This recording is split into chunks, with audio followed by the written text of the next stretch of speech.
I bet I was thinking too loud. Yeah, it was your fault. All right, everybody sound off. Google Google. Booga booga. Yeah, him too. Okay, Yeah. everybody's good. We're good. We're recording. Right, cool. Okay.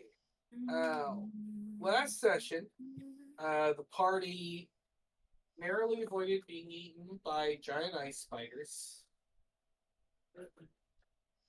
and befriended a giant neon yellow velvet worm who I believe you named Tom or Ted. Teddy. Yeah. Eddie? Yeah, I think it was Teddy. Yeah, okay, Teddy works. I think Teddy was it. Gee, we got Theodore Roosevelt up in this bit. Theodore Roosevelt, the velvet worm. I would like to say something real quick. Yes. My dumbass went into like my audio mixer on my computer and was like, "Oh, well, I don't want Discord notifications," so I muted Discord. Heard you guys go silent and had to grapple with the fact that I'm the stupidest fucker on this entire planet. Look, it's fine. I was like, yeah, obviously I want to hear them better. Let me just mute the application I'm using to hear them. Duh. Yeah. This makes perfect sense. It's flawless. Katana wins. Flawless victory. So yes, the party also had they encountered a field of dead bandits. Don't do that. Specifically a field of dead RBs, red bandits. Um, and shortly after met up with Twinblade at the Godsoul Peak camp, where he informed you that, well, more actually, you informed him that you think that it is Aegis. He did not know what was happening. He was like, oh. Yeah, it's just fucking people keep going out hunting and not coming back. They were like, maybe they just went home. Yeah, and you sort of brought up that it seems like the sort of life essence has been drained from these necrotic, damaged corpses. The general consensus was that's probably the guy who dabbled in necromancy.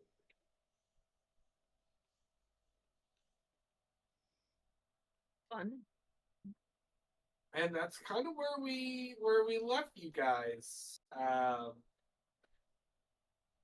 You are standing the Godsoul Peak camp, and I mean your objective was to find Aegis, and you have a kind of an idea of where he might be. You suspect. Granted, at Follow this the point, dead bodies. yeah, follow the trail of dead bodies. The question now is, do you actually want to find him? Find Aegis? Yeah. Well, we've been searching for him for ages. Well, I like, don't know if we want. No, if it's a lot of me. I'm gonna be really upset. look, I don't want to. But like, who? What if he is doing it though? Like, what if that's what he's doing? I don't really want to know. Look, there comes a point where like I just don't want to know anymore. Yeah. They're Know what? Kids. Yeah. We promised the children. sadly. Yeah. John and Archibald have been kind of ushered away into one of the houses here. Here's the real question though. Even if we promised them that we'd find their dad, depending on the state he's in, should we be telling them? I'm not really sure. Xander kind of plays it. Just, I mean, this is I mean, look, this is not a pretty situation. Like, how much more can these two take, really? I mean, we all know how I turned out. Splendid. Right. Not too I'm bad. only sort of joking. You actually have turned out pretty well. Well, no, not particularly well. You're full of shit. You Given turned out better this- than I did. Given I the circumstances, I'd say pretty great. look, pause out of character. I can't say this in character because I'm pretty sure there's not a word for it in this session, like setting. But like Dirk is, for all intents and purposes, the vessel of the Antichrist, and I feel like he doesn't know how to articulate that well because the word Antichrist is not a thing. Yeah, it's a fair point. But like that's how That he is feels. That is a valid. Like I can't have him say he's the Antichrist. But Yeah, I see your point. okay, back in the I don't know. game, Well, prophet? huh? Would prophet be a better word? Does that word Prophetic exist? destruction. I'm like a unwilling prophet for Yeah. Jack of Blades. I feel like maybe it's possible that I didn't turn out so great. Well, I would say, given the fact that you appear to be the prophet of one of the ultimate evils, Yeah. and this is how you turned out, I would actually say that's pretty good. Okay. This is true. You have higher morals than probably a willing prophet of Jack and Yeah. Blades. I feel like that's It not a turned high out to be bar. a dick like Mace. It's just not a high bar. Like the bar is in the crust of the earth, and some people really do make digging their hobby. Yeah, I know.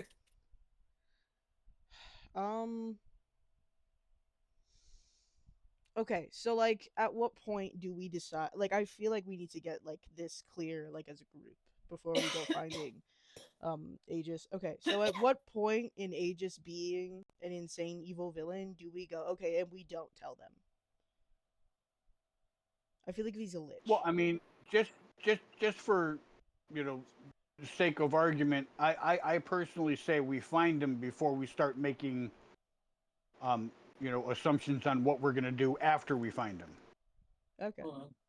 You know, I think that finding him, I mean, because it's not like we're gonna find him and then instantly have to tell his kids, That's at that true. precise moment This that is true. their dad is a dick.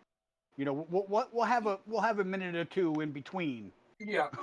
Time to We'll think about probably it. hop dimensions and figure it out after we hop the dimension. I have a feeling in my body that we're gonna do that again. We'll Hmm. cross that bridge when we get there. Hmm. Nobody's ever said that phrase. I'm the first one Yeah, it's coined the it. first time we've coined it. I've What coined it. I think I came out wrong. I mean, like we're gonna have like a because. Never mind. I lost my thought. Ignore that. It's been a long day at work. Non, the guildmaster's sort of assistant approaches your group. He's got this absolutely enormous pack on his back, like bigger than him, that he is lugging with difficulty. He says, "All right, are we heading out?" Yeah. All right. Weren't we sus of this guy? Which guy? Nod? Non, and I don't think so. I think you came to the conclusion that that the guildmaster seemed to trust him, and like he did seek you guys out after everything went bad and told you that the guildmaster warned him. Or no, he was warned by Dirk's sister. Dirk's sister told him that something bad was going to happen. And to be Okay. fair, Dirk's probably gonna trust whoever his sister trusts. So. Okay. As far as you know, this guy is fine. Okay. He appears to have abandoned the guild alongside you guys.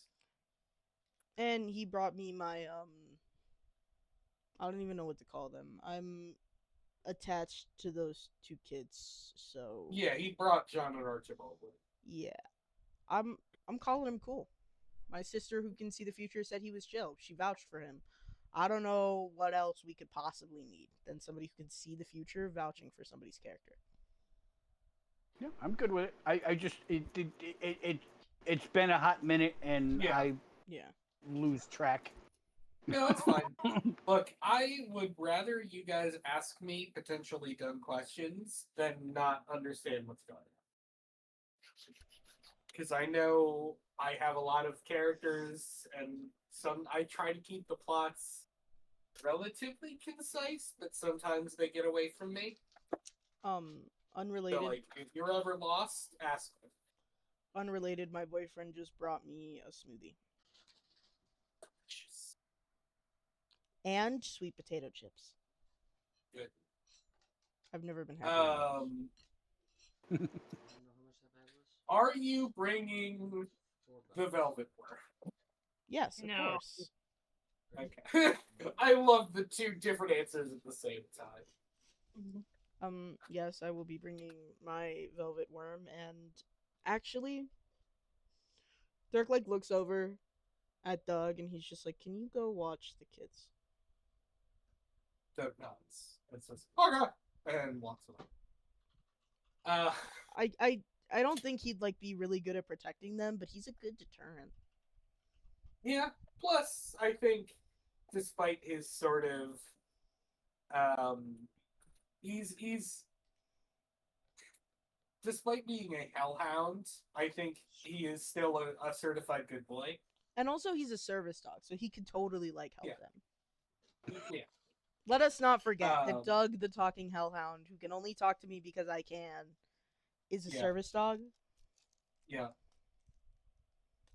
Mind you, there's also a big ass dog with big ass teeth.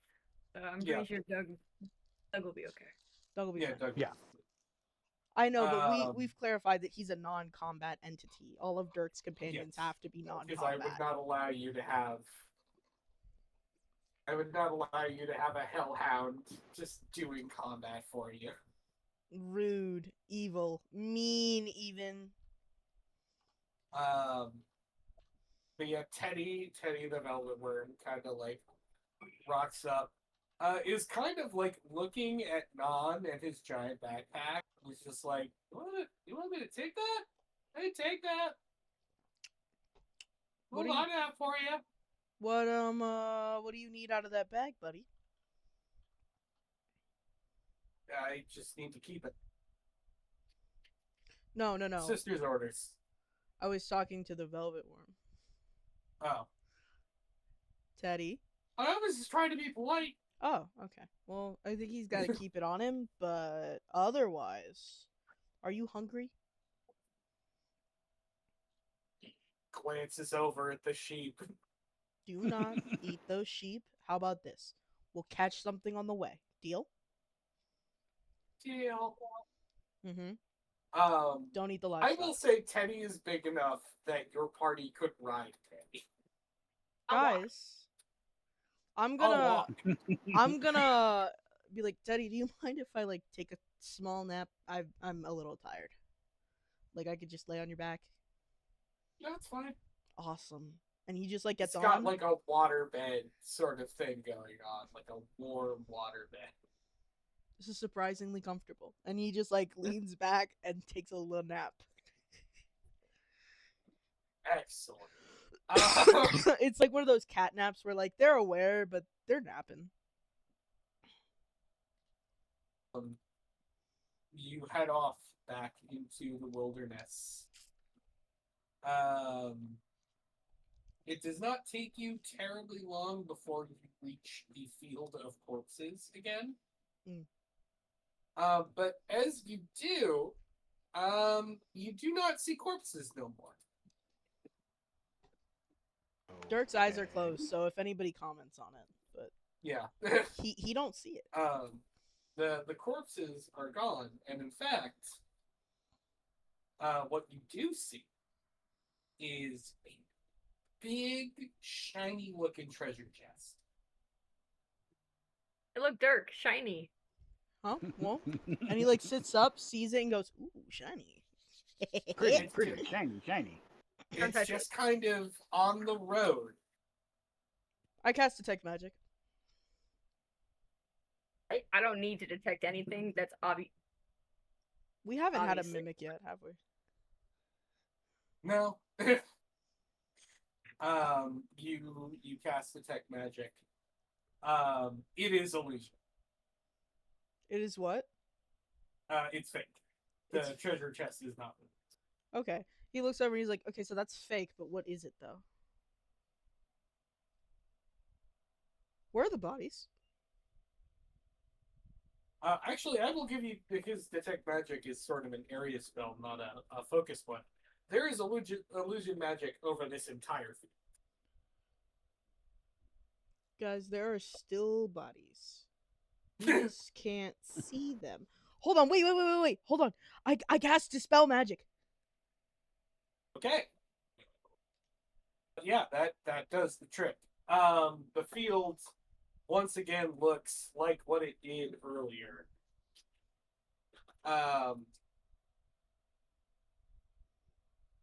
The only notable thing is that where there was this treasure chest, you actually see, it is a sort of, how to describe it? It looks like a humanoid curled up in a ball, sort of like fetal position. In roughly the shape of a chest. It does not look like a human. It just has the body shape. Oh. It's not wearing any clothes, and it looks like it is made of metal. I don't love that. Okay. I'm gonna touch it.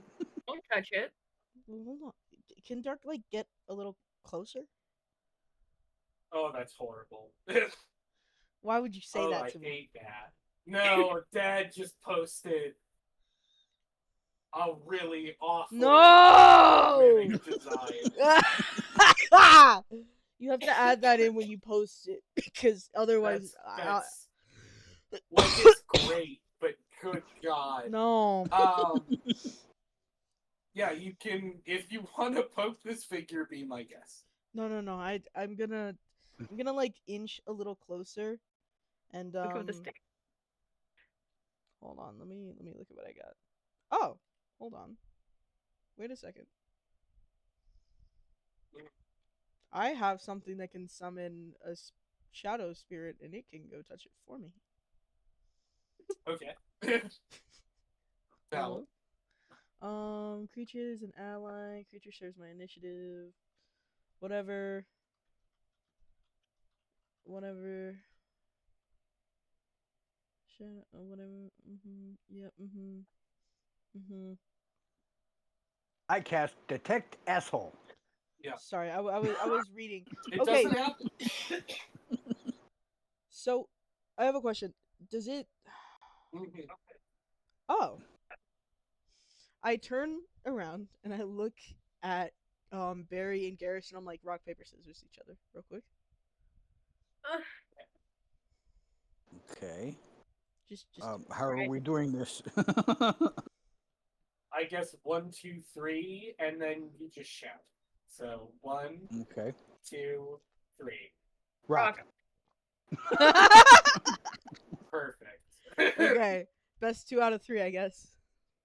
1, 2, 3. Cheers. Huh? See, shears? Shears? Yeah. There were no such things as scissors back then. There were shears. That's a fair point. That's a good Fucker. point. Okay, I yeah, can't argue sure. with that. Yeah, he's got a sec. Alright. Would Ah, it so be stone parchment shears then? Yes. Yeah, I guess it would be so part of cheers. Guys, can you please? Okay, so it seems like Dad has won. Okay. I also said scissors. Oh, did you? Yeah, Yeah. they said scissor. You guys. Oh my god.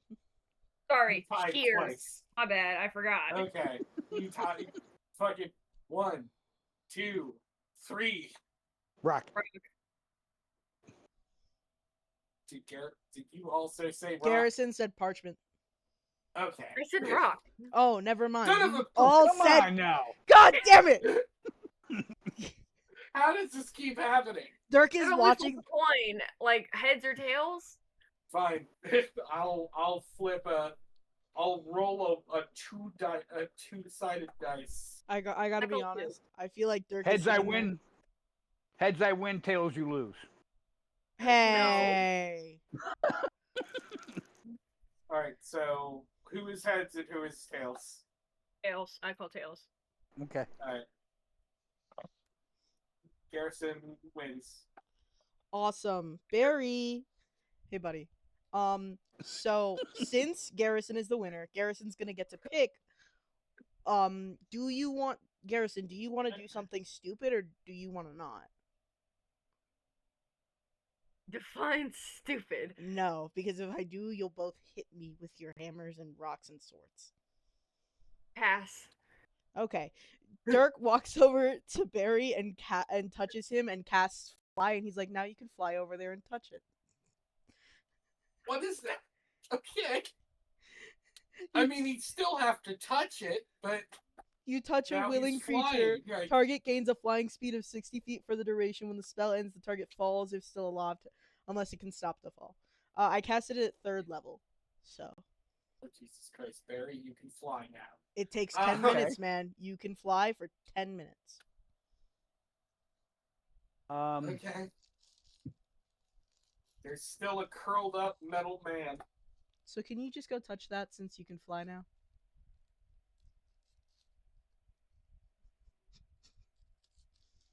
You guys see why I didn't want to tell you what it was, right? Yeah.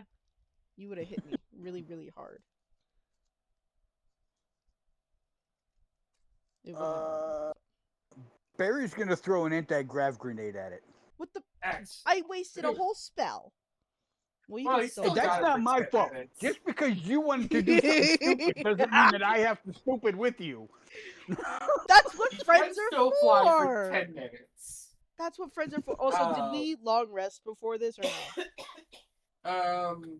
Yeah, I don't think you needed to. I did. I was down a Did spell you? slot. Yeah, I casted animate dead. Remember? No, I don't think you've long rested since then. God damn it.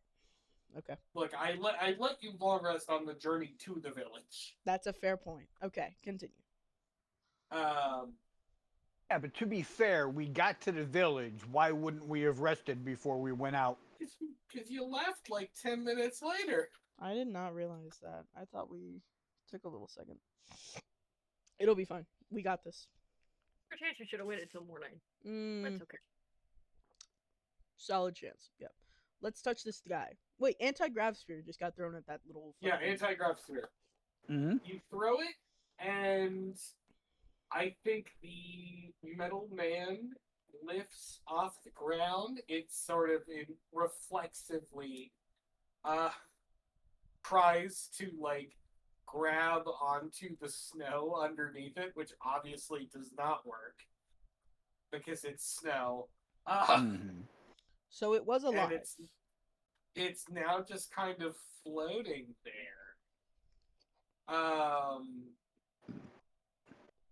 And now you can kind of get a better look at it. It's just like a metal golem. Oh, another Um, golem. It is a very plain metal golem. Notably, I think Barry and Garrison, you probably noticed this more as you've gotten more of her work. You actually see Blitz's brand on this thing. Well, if it wasn't Aegis before,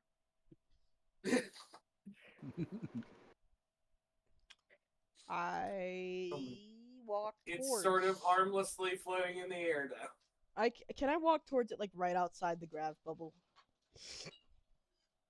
Yeah, I think the grab bubble is visible.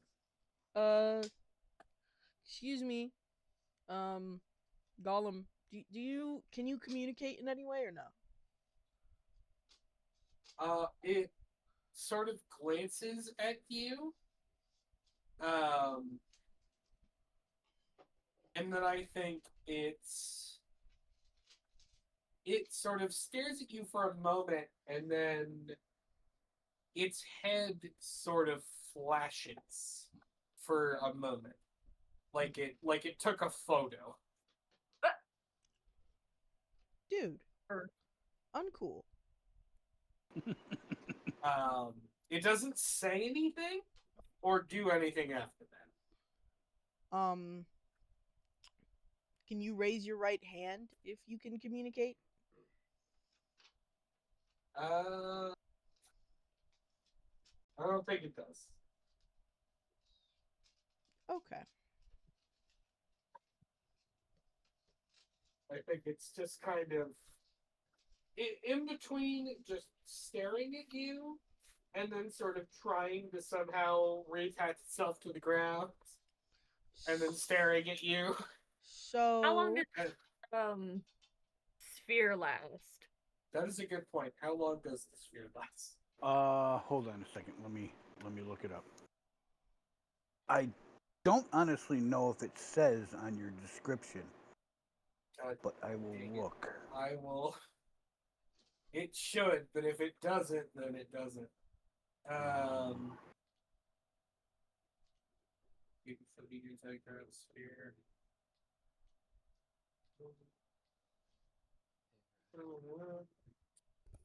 Anti-gravity sphere. 60 seconds. Okay.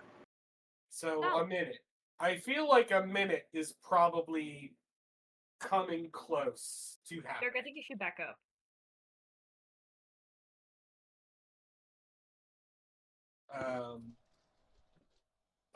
I will say I think you can get one more action before this thing is going to no longer be gravity.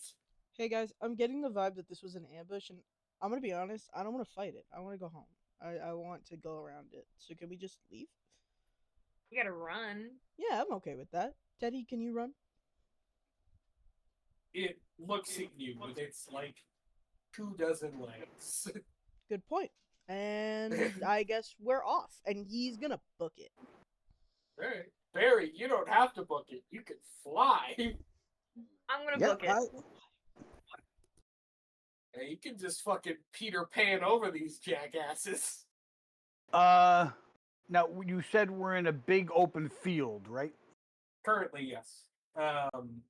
There is a sort of loose trail of dead bodies that leads to a path that you kind of assumed is where Aegis went. Yeah. Okay. Okay. I guess we go. Well, hold on a second. Let me read some stuff here. I gotta. Yeah. I think I might have an idea. Oh god, he has an idea. Everybody run! Oh, I forgot to send the last If we one leave to this you. thing here, do you think it will attack anyone else that comes out to hunt? I mean, if it's chasing you guys, probably not for a bit. It will probably be distracted doing that. True. No, like once we leave. Or is it? It's probably gonna follow us now I think about it. Yeah. Okay, I am going to use my charger feat, which allows me to use a dash action, and I can make a melee weapon attack with it. I'll read exactly what it says. When you use your action to dash, you can use a bonus action to make one melee weapon attack or to shove a creature, but you must move at least 10 feet in a straight line immediately before taking this bonus action. You either gain a +5 to the attack damage roll. If you choose to make a melee attack hit, or push the target up to 10 feet away, you can choose to shove and you succeed. So what I am going to do is I am going to charge this thing that is still floating. Yep. And I am going to nail it with the fuck you blade. Yep. Oh god. Hey, don't blame me. I didn't want to buy this thing. That was not my purpose. To be fair,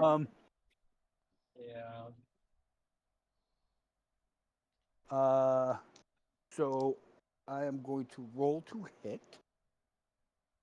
I'm definitely sure that hits.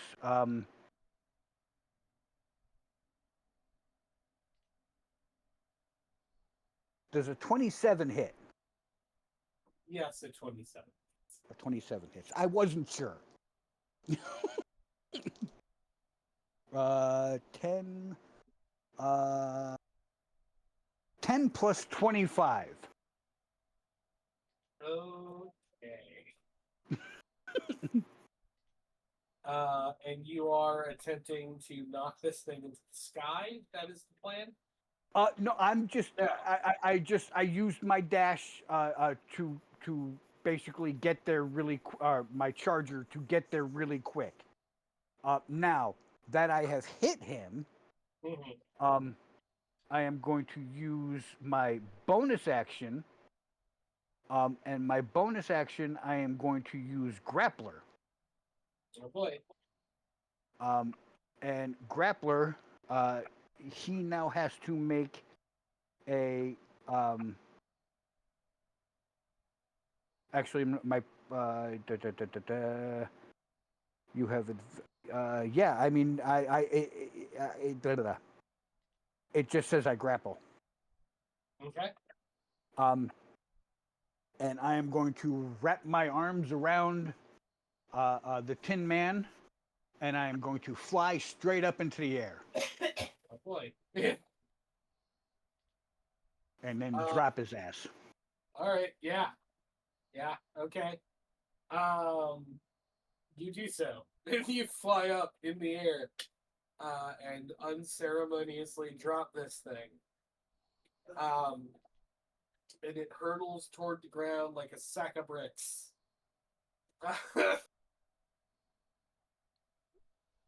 screaming, dying, crying, losing my mind. I think as it slams into the ground. Does he hold up a Wile E. Coyote sign? No, it just as it slams into the ground.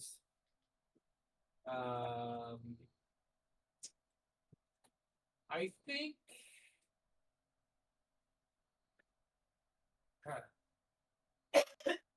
I think it lands on one of its arms. It kind of like softens its landing with one of its arms, and it sort of shatters upon impact.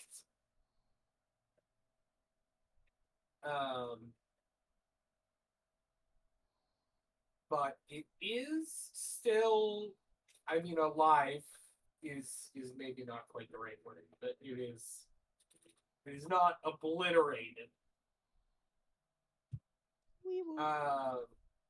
It kind of like stumbles back to its feet and looks at you all with an emotionless expression because it has no face. Right. It repeats itself.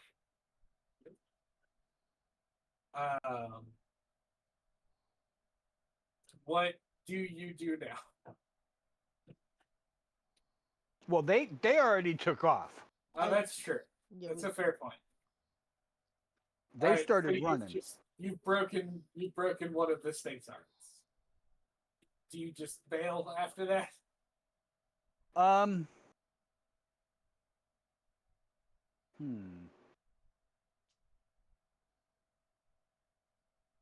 a minute. In a minute. Barry is just going to fly straight down and just sword this thing straight through the top of its head. Sure.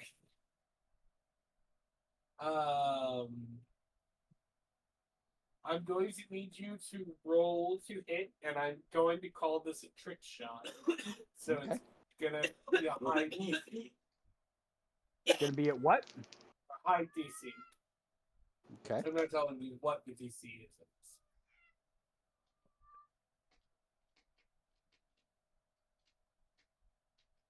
Does a 29 hit? The 29 does hit. Yes. Okay.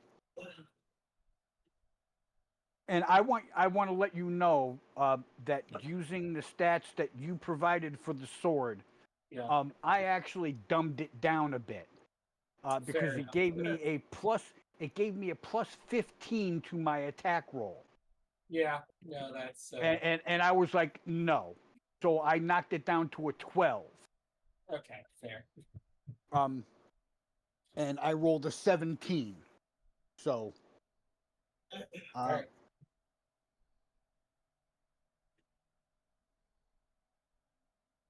oh, you were so fucking lucky. That's a crap roll. 4 plus 25. So 29?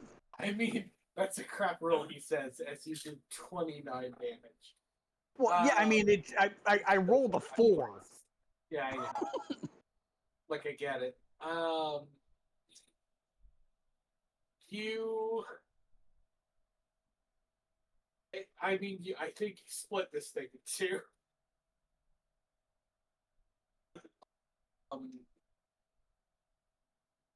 Or, well, no, you don't split it in two. But you do essentially put a wedge. Its head and, like, upper chest now just have this split down the middle. If this were an organic creature, it would absolutely be dead. But because this is a golem, it doesn't seem to be as affected. However, you have definitely, like, fucked this thing up. It now can't quite walk right. It's kind of like wobbly.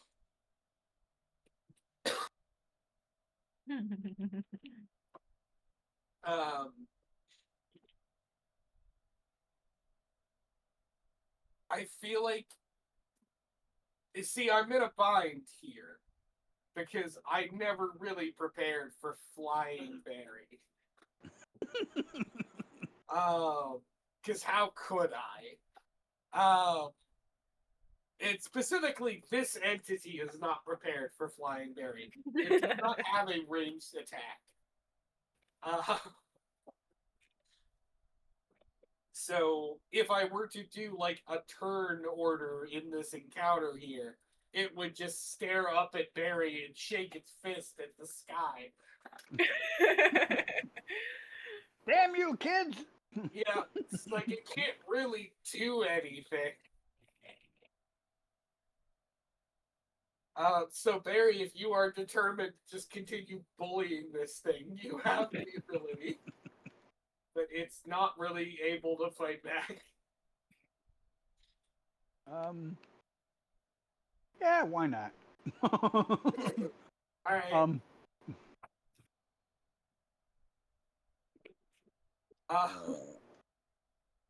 Let's see.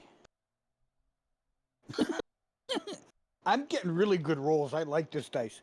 I get a 19 plus 12. Would that hit? Yeah,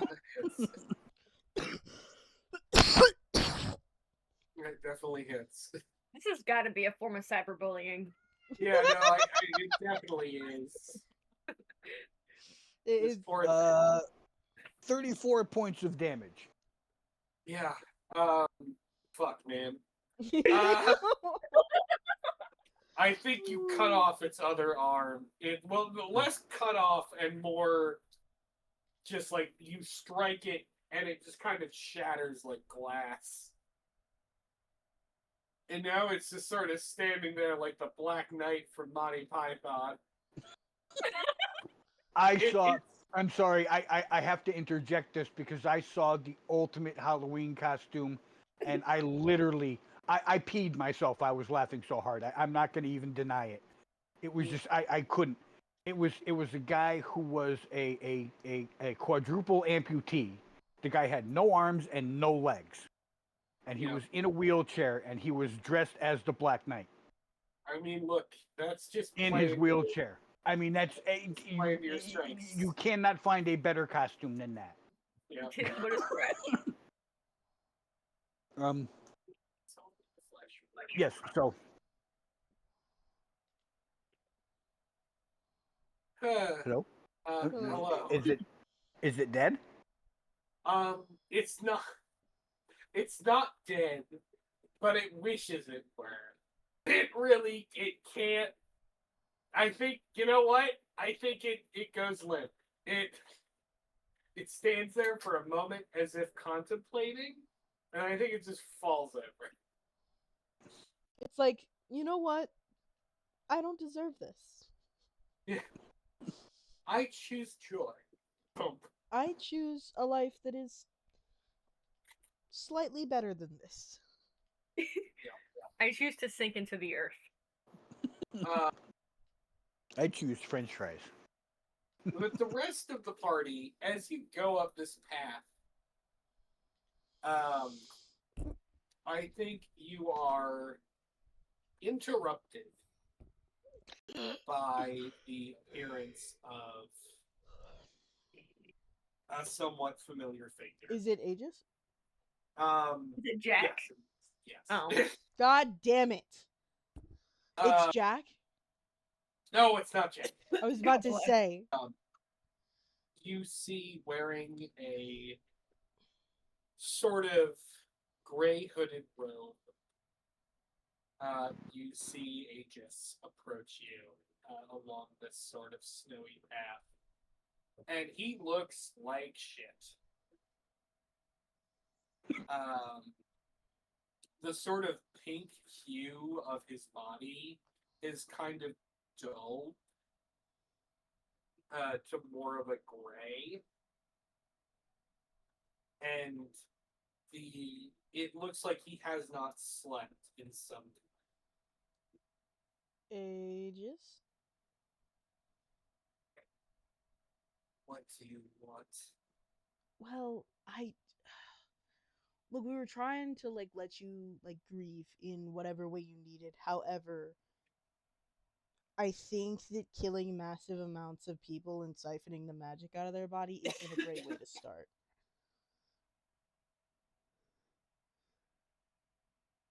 I think hearing all of these words said aloud, it does kind of shake him a little bit.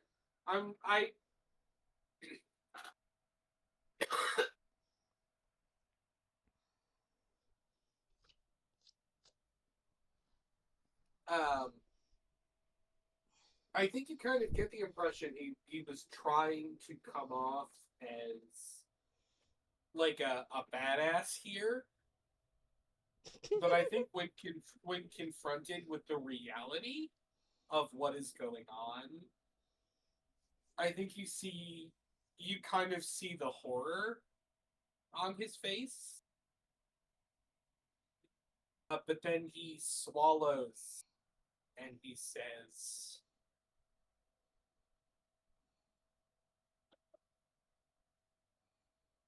I don't have.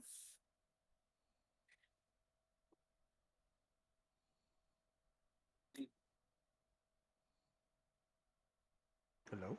Hello? Can you not hear me? You said We I didn't don't hear anything have. you said. He's kind of struggling to form words. Okay. He says, I needed. I had to do something. I couldn't just. Aegis. I know. I'll be honest, I believe you could do it. I think you could. I just don't think you should. There's some things that I just think maybe we shouldn't do. all of us here have lost people we loved, and it has torn so much of us out. But you still have people who love you and who need you to not be this. He sighs and he says, he looks at you all, and I think Barry, you probably rejoin. You superhero land at the back of the group, and Aegis pauses to acknowledge this, and just sort of nods. He's like, He okay. says, "Come with me. I need to show you something." Alright. Aegis.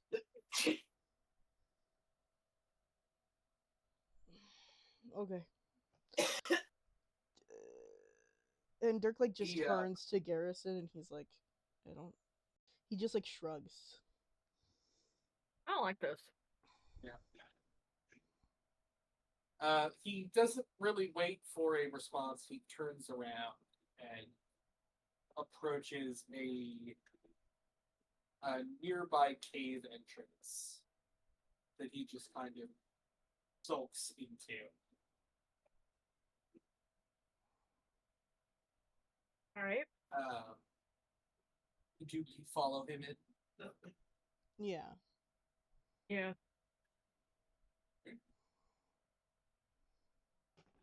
Okay. As you enter, you see, it's kind of a grisly sight. It's a grisly and kind of confusing sight. You see, sort of rudimentary cages with bandits inside of them. And some of the bandits inside these cages are very much dead. However, some of them are alive, and they are kind of in various states of health. Some of them are actively like trying to get out of the cages. Some of them seem like they are more or less comatose, just kind of like you would think they were dead if you could not see they were breathing.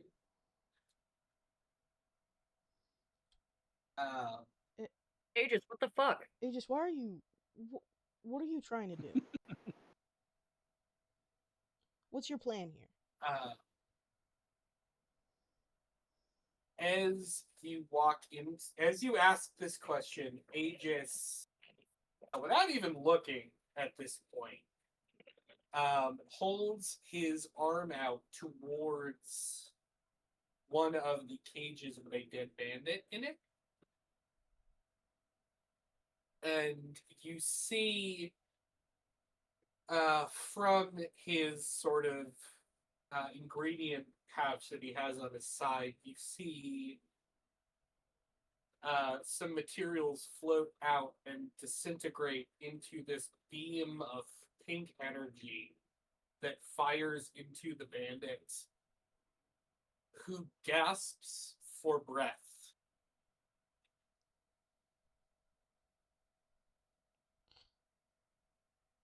And is alive.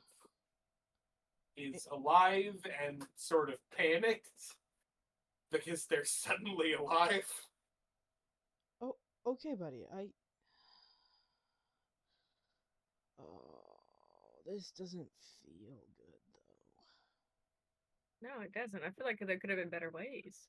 Aegis, have we considered that maybe bringing people back to life isn't good? Have you considered maybe no? He looks at you. I don't even know how to describe the expression on his face.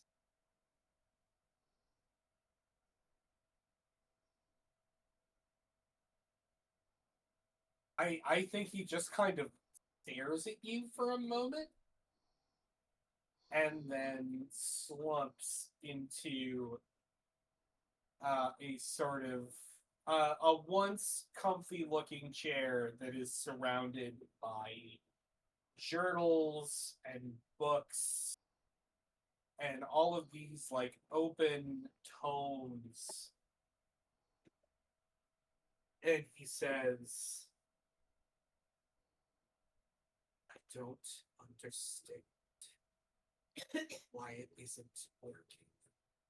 Aegis, your wife was killed by death itself, if that makes sense. I feel like that might have something to do with it. What you've done here is great. Don't get me wrong. Is You've it worked though? No, think about it. It's a great discovery. Nobody has done this before. This is like, honestly, take a step back. This is cool as shit. Morally, is this okay? No, not really. It's cool that you can do it, but morally, this is really not okay. The forces of life and death are not something to be trifled with. Yeah, but it's cool when you can do it, though. But No, it's doesn't mean not cool. It's not cool when you can do it.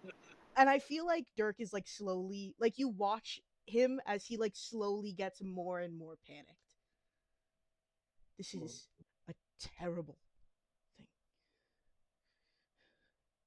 This is a bad idea. I'm just curious, Barry, how do you feel about this? Barry's having flashbacks to the fairy that I turned into paste. That's a fair point. That's a fair and, valid point. and Barry is trying very hard not to turn Aegis. Now, correct me if I'm wrong, and I might be because again I'm old and I get confused. Aegis is the axolotl, right? No, that's No, a Lithikar. No. Aegis is the former academic partner of the axolotl. Okay. Aegis is the two boy's of dad. them- Yes, Aegis is he is a race of elf that take on their physical forms are inanimate objects. So like instead of skin they have was it Blitz, his wife, had metal skin. His is a sort of pink crystal. Okay. John, his oldest son, is also metal, and his youngest son appears to be bone.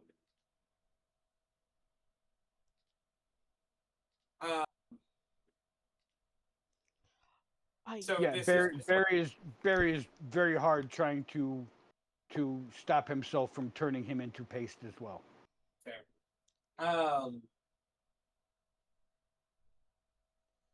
He says, "Prove that the dead can be brought back. Why can't I bring her back?" Aegis, because she's not supposed to come back. Shut up! Aegis, if you keep going, you will lose everything. He looks at you with rage. And as he stands up from his seat, you see that sort of necrotic energy sort of course through him. And as it does, he actually becomes less pink than he already was looking much grayer. He now looks even grayer. Aegis, your sons already lost their mother. Don't make them lose their father too.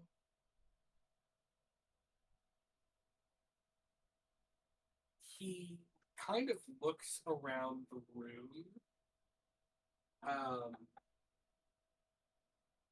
And as he does, he grabs one of the tomes near his throne and says, "You want to help us? Fine. There is something you can do." and he takes this tome and he reads some words from it in a language you do not recognize. And as he does, a gateway appears on one of the walls of this room. A sort of portal of some kind forms in the wall. And he walks up to it, and he's just staring through it. And what you see through it is kind of hard to comprehend. It is a swirling vortex of various colored sort of smokes. It's hard to tell. It's kind of like looking at a series of different colored aurora borealises swirling into each other. Not weird. And where might this go? If I am correct, then this is a portal to the ethereal realm. The land of the dead.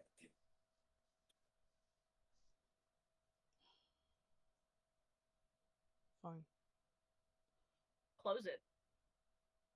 He has been just sort of staring into it since he conjured it. He slams both fists into the wall where it is, and it repulses him, launching him across the room and into the far wall. And as he kind of pulls himself out of this pile of books and debris, he says with a shaky voice, I don't know why I'm not home, You're not but what? she has to be there. Aegis. Even if we go get her, what do you think she'd think of this? You're not really considering going in there, are you? I might be curious. And I I'm might. not going. I'll go. No, you won't. You're It's gonna not- stay here. Oh, come We're on. all- He's got the fuck you blade. You guys will be fine without me for like a little bit.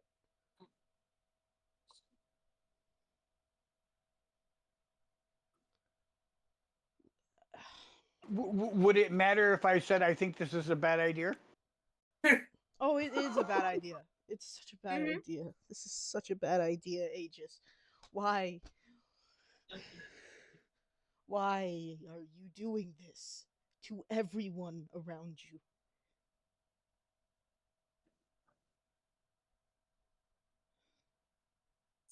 Lost the most important person in the world to you. Everyone. You can't. Everyone loses someone. Everyone has lost someone. I lost everyone. I didn't decide to commit genocide. No one else. Why are you the one? Half these people could be somebody who's the most important person to somebody else. Why is your suffering grander? He sort of he sort of sinks back to the floor, and as he does, he just sort of lays there for a moment, and then he looks up at you with just the most pitiable expression, just the face of a broken man, and he says, if I could just know where she is, why this is important, I will fix this. I can fix this. Aegis, what if she But just I doesn't... need to understand why. Fine. Aegis, what if she doesn't want to come back? possible Aegis, you don't know what is in death. that Maybe I could? you could, or you could accept this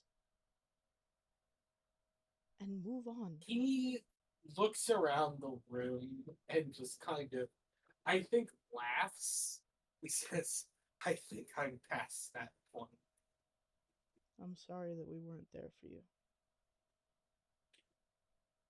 All my life, I've healed others, protected others. I am asking you for help. I mean,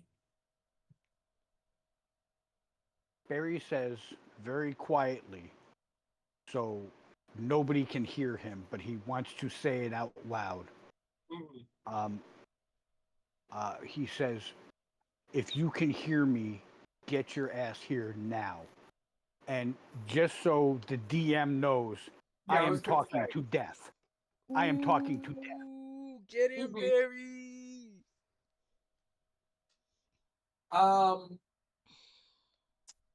Barry, you, after you say this, and there's a sort of momentary pause. And then you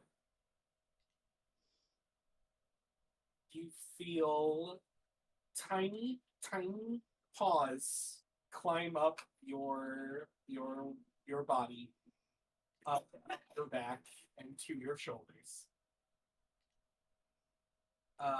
Is your beloved teddy bear companion, who is technically maybe not alive, but capable of action. Um, leans in and says,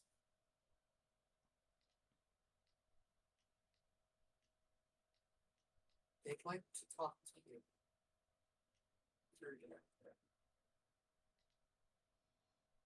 My bear says he would like to talk to me. Yes. Okay. And then says through there and points at the portal. Okay. For context, the bear, I guess it's unclear with the wording. You don't know if the bear is saying that the bear wants to talk to you, or if the bear is telling you he wants to talk to you. The bear said he wants to talk to you and pointed through the portal. Um.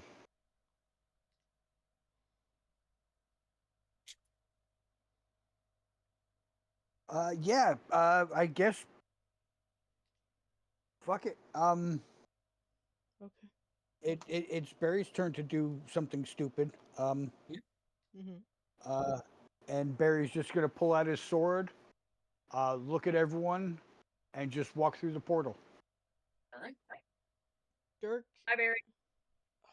Yeah, you walk through completely unrepelled. Unlike when Aegis touched it, you just sort of pass right through.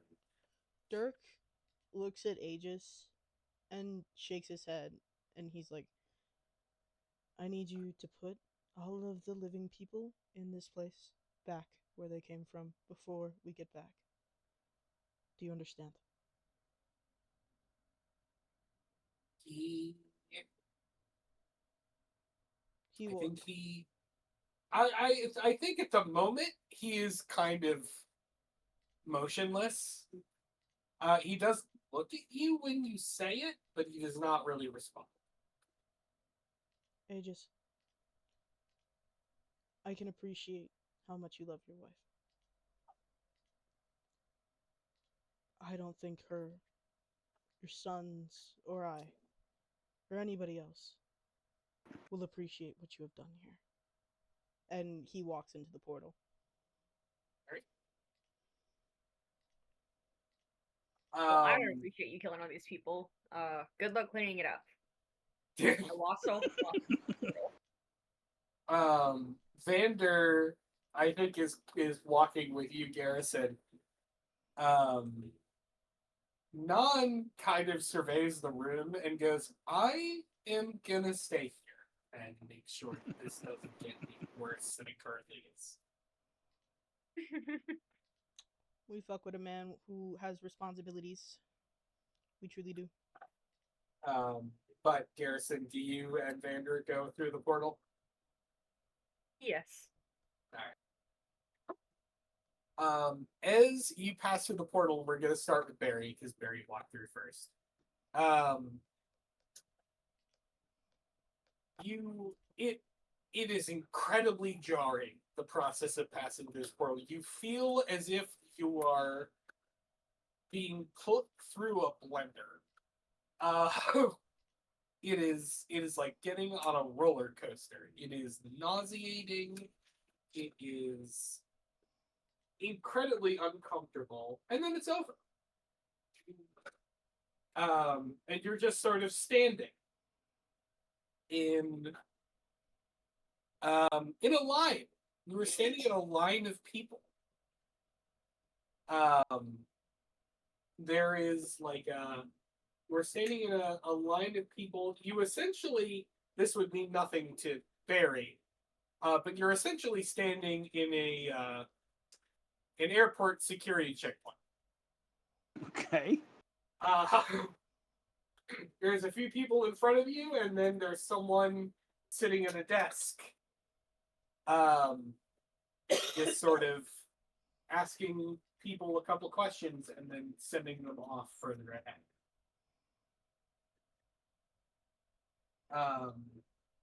And the people around you don't look particularly dead. Actually, the person at the desk does. I will say the person at the desk is a skeleton.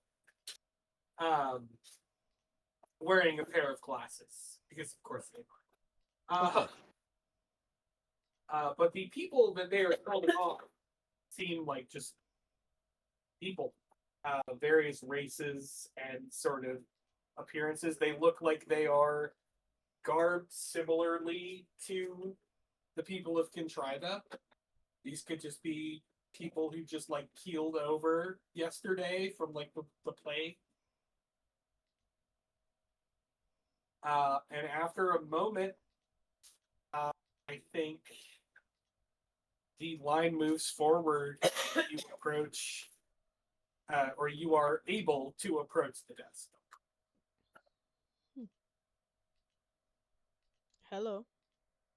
Yeah, I will say as this space opens up, I think, much to the annoyance of the people behind you in line. Or no, there isn't anyone behind you in line. The rest of the party does appear behind you there. Okay. But yeah, you approach the desk, Barry? Yeah. And in typical fashion, Barry just gets up there, slams his fist on the table, and says, "I'd like to speak to the manager." Barry, no. Barry, no. Barry, no. Barry, no. Barry, no. We don't want to speak to the manager. The skeleton looks up at you and says, not the first time I've heard. May I get your name? He knows who I am. Ma'am, I'm so sorry. For paperwork purposes. I understand this is very jarring, but it would make my life a lot easier if I could just have. You're so good. I could give you MD and you could just move right out of here. You're so great at this, miss. I'm so sorry. I'm so sorry. Barry looks at the skeleton and says, "I'm not dead, but I'm here to speak to death." When you say you're not dead, the skeleton blinks their eye sockets a couple times, which is perhaps unnerving to watch. I didn't love but that. they say you're not dead. Got a pulse, don't I? Guys, Barry- we might be dead. I think we may have underestimated what was happening here. Barry just, in essence, pops out one of his claws and drags it across the palm of his opposite hand. I'm assuming that dead people don't bleed. That is actually here's the thing: you had no basis for that assumption, but it does appear that you are correct. Because when she sees that you bleed, she goes, uh, mm, uh, mm. she she And grabs a stone very, of very calmly looks at the very nice, polite little skeleton person and says, "They know who I am. The last time we talked, I threatened them." Ma'am, I am so sorry. let me just contact someone. And she grabs a stone of far speech off her desk and she says, I have some living folks here.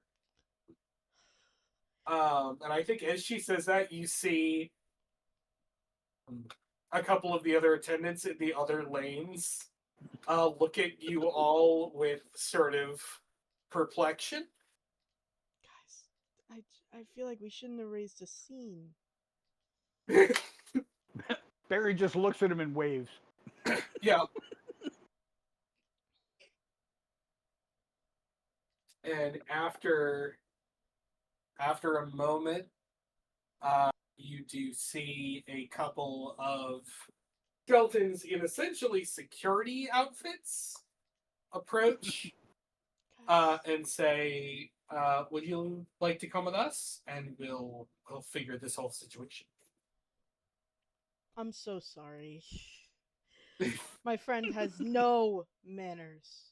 And he like walks forward and like reaches out a hand for them to shake. They seem sort of unnerved by this prospect, but they do shake your hand. Hi. It's interesting because some of these security guards are skeletons. Some of them are not. Some of them are just like folks. They do, however, have sort of a ethereal glow to them. Sometimes people just want to keep working even in death. Oh, I want to be dead when I If die. Beetlejuice taught me anything, these people are suicides. Boy. Oh yeah, that's the joke in Beetlejuice. You commit suicide, you're stuck in public service. Dirk, as he shakes their hand, he's like, "Hey, I'm so sorry. My friend has absolutely no manners, and I don't know why we take him anywhere. But there's just been a lot of mix-ups right now, and I feel like we could all use a bit of understanding, the living and the dead. So, hopefully, we can get this all sorted, and everybody can go back to their daily lives. Poor choice of words, but sure. Daily deaths and daily lives, daily goings abouts. Sorry. I think the one who said that was one of the ones who looks corporeal still, and I think they chuckle. Dirk They tries say, really hard not to laugh. yeah, they say, "Come with us, and we will." They look at Mary. Contact our manager. I don't think it's considered a manager. I feel like it's just like an entirely different thing. Do you go with the nice security people? I go with the nice security people. That's more direct than Barry, and you all know it. Yeah. Okay. They take you to sort of plain room. They bring you inside their chairs for you to sit in. This is all. I want you to imagine that this is all fairly modern. Not quite like modern. Imagine like 1990s. Oh, like back in the olden days. Yeah. Like back when people had to go outside. Yeah, they've got the little water cups with the cool blue and purple pattern on it. That's actually very silly. There is in fact a water cooler in this room if you would like some water. Cold water? Yeah, I know that's kind of a delicacy in a way. We're not necessarily in hell. That's it. Yeah, not in hell. You don't think. You When We're was not. the last time I had Um, cold water? I think I'm gonna stop calling them the corporeal one. This orcish man sits down at the table and says, "We're still waiting to hear back. But I mean, I have some questions, and I'm sure you have some questions." Shh, go ahead. We playing 20 questions? I suppose so. How did you get here? Would be my main question. We went through a pretty glowing portal. I see. I see. Conjured up by a psychopath.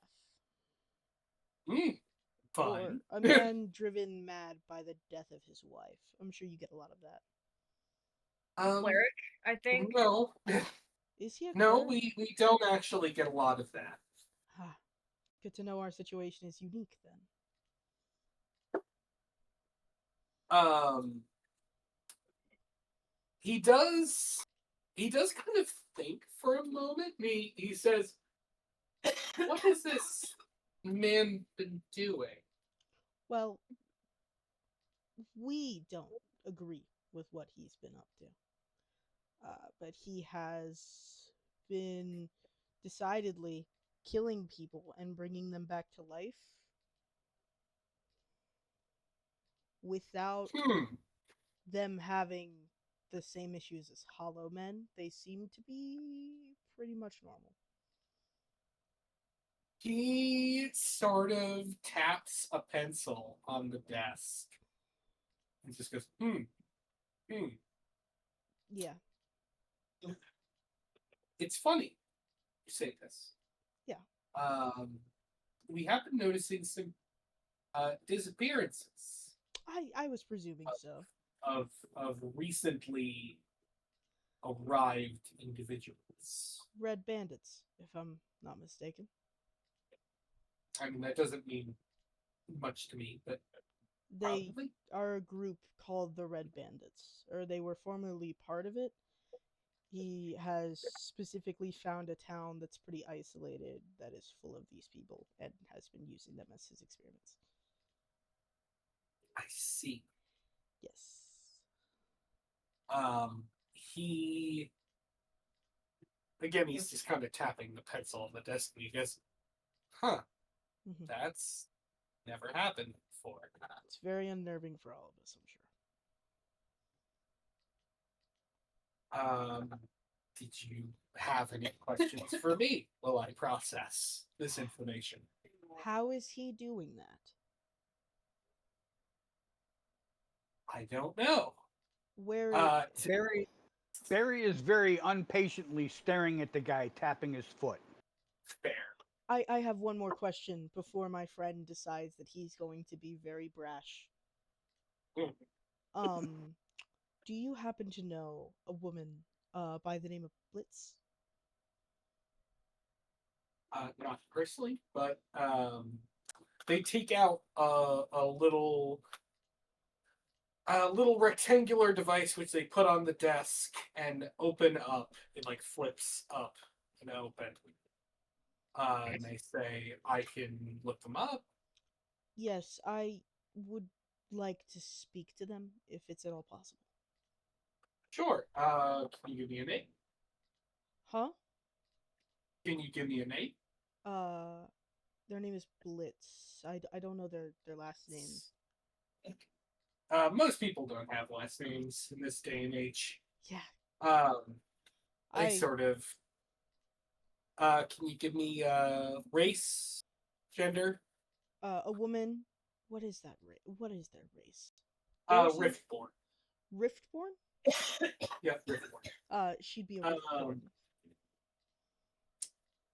When you say Riftborn, says I've never heard of Riftborn. But let me look this up. Huh. I don't have a blitz in here. Oh, At least not fitting that description. so I would like to ask then. Blitz is his wife, who he's trying to resuscitate. Mhm. She's not here. I mean, that doesn't make any sense. If she died, she'd be here. That's Well, how it works. The circumstances of her death were a little bit odd, to say the least. She was killed by one of your, I don't know what they're called, but somebody that your people sent up to our world to take care of a necromancer. She was not Hmm. the necromancer. She was just hit in the crossfire.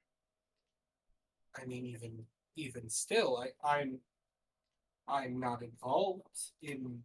No, I understand that you How, wouldn't be involved, but no, I'm not. I'm not saying you're accusing me. I'm saying I'm not familiar with exactly how the paladins operate, but as far as I'm aware, anyone they killed in the land of the living would still come to the land of the dead.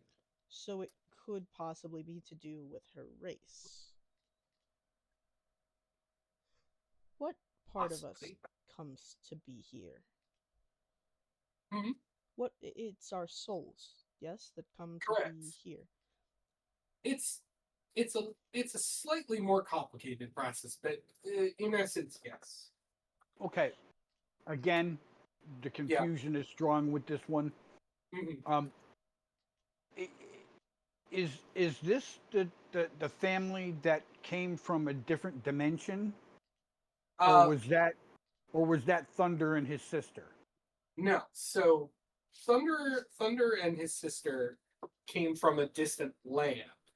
Okay. However, what I think you're thinking of is the Riftborn sort of race was created when a society of magicians ripped a hole in the fabric of reality and were mutated by the effects of that tape. Okay. I I don't mean to sound bleak, but do we know if Riftborn have souls? I'm not sure. I don't know why they wouldn't, but I've never heard of Riftborn. They are. I probably don't actually know the full history, but I know that they were created, not quite born. I know the history. Oh, As this is happening, wait, Garrison knows the history. Would I know the history? Would you know the history? I think you would have read about it. Yeah, I mean it's essentially what I just said. There was a society of powerful mages who believed that they could access the plane of magic to enhance their abilities, and in a way, it did. But it also horribly mutated. Technically, their entire race, but only half of them remained humanoid. The other half became sort of indescribable monsters. Um, and their sort of homeland was ravaged by this act. And so many of them were cast out of their homeland entirely for their hubris. Hmm. Um, but you hear a knock on the door of this room. And sure, and just after the knock, the door opens, and Barry, you see your two-time acquaintance, the Grim Reaper. Me when my acquaintances. Who Yes. is dressed a Some little more. some people collect weird creatures. Yeah. He's dressed slightly more formally. Um, Still in robes, face still hidden by hood. But the robes are adorned with sort of silver sort of trimming. And as they enter, Right. the person as they enter, the person at the desk goes, "That's who you called?" Barry just turns and looks at the Reaper and goes, "Because of your people's fuck ups, a friend of ours is raising the dead. You need to fix this." To be fair, he had free will. He didn't have to do that shit. The Grim Reaper looks at the person at the desk and says, "Can you give us a few minutes?" And the person at the desk nods and leaves and says, "It was nice meeting you all. Goodbye," as they leave the room. Goodbye. I wish that guy had left his notes so we didn't have to re-explain this. I was listening. I can hear everything that happens in this plane. Oh, lovely. So, Well, I did read. huh? I created Plane of the Dead. It's Right. irrelevant. Of course. Weird flex, I apologize. Weird flex, but okay. Look, Grimbles. Why don't they Grimbles? Can you answer me this? Riddle me this, dead man. Why does Blitz not exist here in the land of the dead? He starts to answer, and then the door bursts open Really? behind him. And a couple more security forces arrive. These ones looking a little more intense. And Barry, they immediately move on you. All right. Who, it is worth noting, I have not brought it up yet. None of you have your weapons. Good to know. He said I had to take that big ass fucking sword from you so that this would have any reason to be scary. This group of, these are exclusively skeletons in heavy armor, sort of move into the room and say, "You're needed in court." All of you, but mainly you. What And they did look you... at you, Barry. Dirk just looks at Barry slightly. Like, he doesn't even look at him. He just turns his head slightly in the direction of Barry and just goes, "What the hell did you do?" I wonder if Barry remembers what he did. What did Barry do? I remember out of character. I'm pretty sure I know what this is about. And Barry doesn't care. Barry. That's Barry looks at Death and says, "You need to fix all of this." Hey, Barry, stop. Just stop. For 5 minutes. You do not know anything that's going on. Barry, I know that You have never met Death. You're making it worse. For God's sakes, man, can you just be diplomatic for like 5 minutes? The Grim Reaper, in response to you, Barry, says, "I'll do what I can. For now, we're gonna have to play along." Why do I have to go to court? I don't even know what he did. Do I have to dress nice? Hmm? Do I have to dress nice? I'm gonna be No, honest. you're. I think One of the skeletons go, "No, honey, you look fine." Oh, thank you. And you're not. I like them with a little meat in their bone. oh my god. You weren't like dragged in chains. You were just sort of escorted. Yeah, I'd like to see him try. Yeah. I think the Grim Reaper does, to you specifically, Barry, does a walk with me pose. And does go with these guards, but just kind of leans into you and says, "I understand you're upset. I understand the situation. But we are in a little bit of trouble." You and I.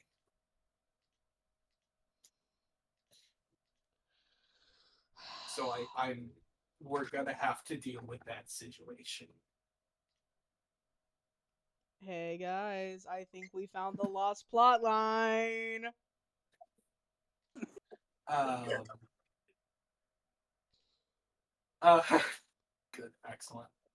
But as you are led into this room, you are taken into a courtroom. But on your way there, you actually pass through another sort of portal. This one is sort of golden and ephemeral. And as you pass through it, you see around you a sort of very different vibe. The first thing you clock is there are angels here. Oh shit! Just like straight up, like biblical style angels with giant white wings flapping around. Um, Barry, very. buddy, what the fuck did you do?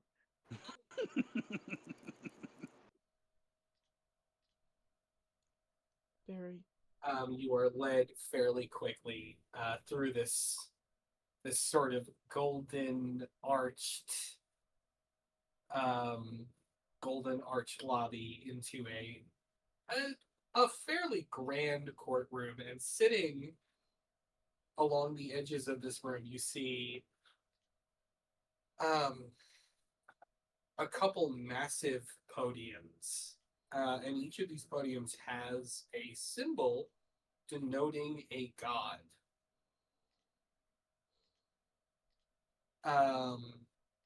And some of them you recognize. Some of them you do not. Do I see Moth Guy? You don't see Moth Guy. You don't see Moth Guy. You don't see Joy either. These are low level gods. These are the gods that the standard people worship. You see. I'm not going to have them all, but you see podium for what gods would I think be present? I think the gods you see in presence are the Raven Queen, who is sort of the de facto god of death, the one that people think of when gods of death are brought up. You see a podium for Nurgle, who is another god of death. That is also occupied. You see a sort of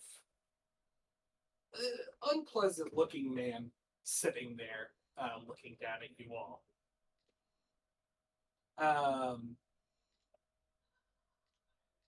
And as you walk in, the man at the Nurgle podium clears his throat and he says,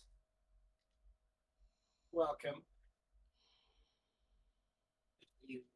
And he squints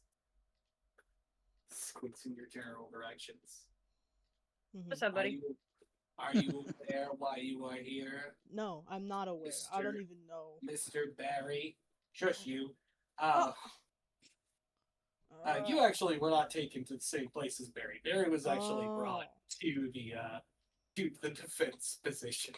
Oh, okay, never mind. You are just sitting in the sort of pews. Dirk like leans over to Garrison and goes, "How much you want to bet he did something really fucking stupid?"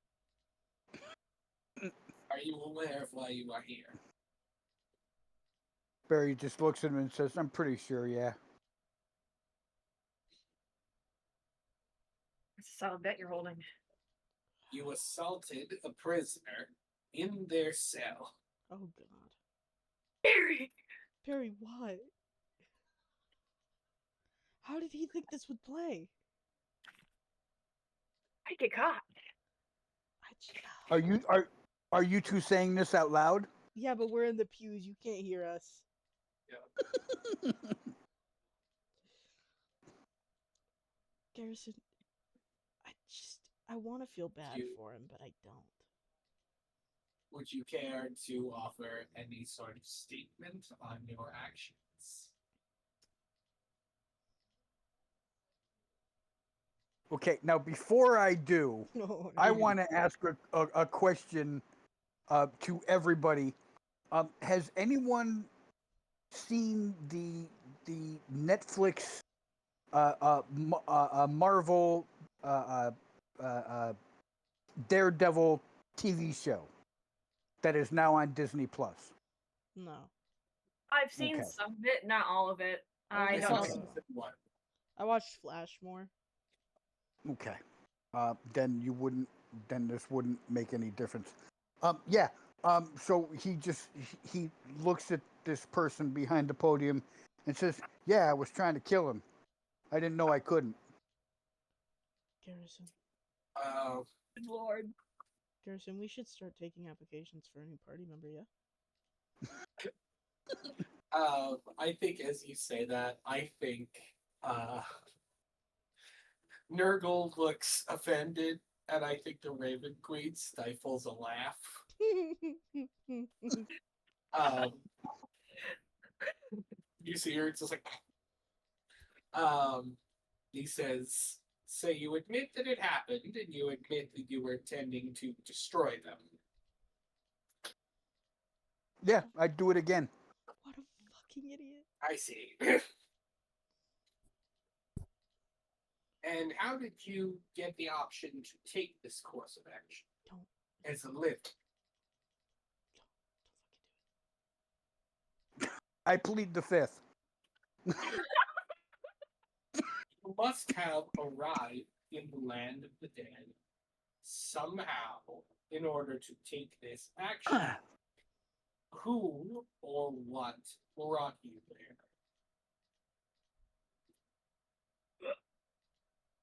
I took a pill.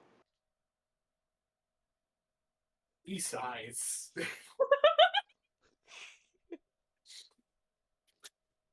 He I ate sighs. your mother's cooking.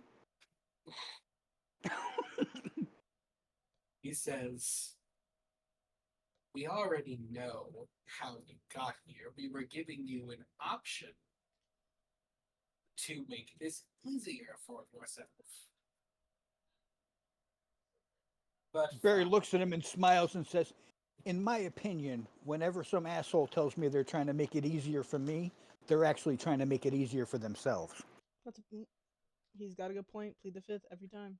Never snitch. On God. Nurgle actually kind of smiles grimly, and he says, "Actually, if anything, I was trying to make it easier for your co-conspirator." And the Grim Reaper, who is seated next to you, kind of sighs. And Nurgle says, "This was a clear violation of many of our rules. And you, Barry, wouldn't have known this. Technically, you actually fall outside of my jurisdiction, so I can't punish you at all." To be fair, though, isn't Barry gets up out of the seat and starts to walk away. Dirk kind of leans over to Garrison and goes, "To be fair, though, I feel like pulling somebody into court and then asking them questions about something somebody else did does kind of indicate that there is some guilt there, obviously." That's a stupid reason. Nurgle looks at the Grim Reaper and says, "You, however, we had arrangements, agreements made that your presence would be allowed to continue as long as you did not interfere in our affairs. You have failed to honor this agreement." Can Dirk yell? And yes, you have lungs, they still work. Dirk kind of just stands up and looks at them and goes, "Are your affairs killing innocent women?"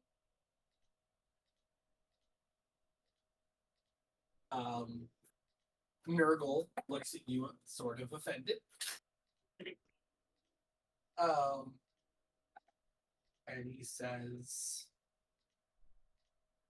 "We were going and still are going to Mhm. have a trial to determine if that action was lawful, the one you speak of. Have However, you previously considered that maybe it's a bad idea to meddle in the affairs of the living? Just as you hate when the living meddles in the affairs of the dead? The Raven Queen sort of nods to herself, much to Nurgle's irritation. And also, he. At that point, Barry stops and turns and looks at Nurgle and says, "And besides, your man's actions caused a rift on our plane right now, where another mortal is summoning people back to the land of the living from your plane. Yeah. So your actions have caused all of this." Yeah, all of the issues that you guys seem to be having right now are because you decided to meddle in business that was none of your concern.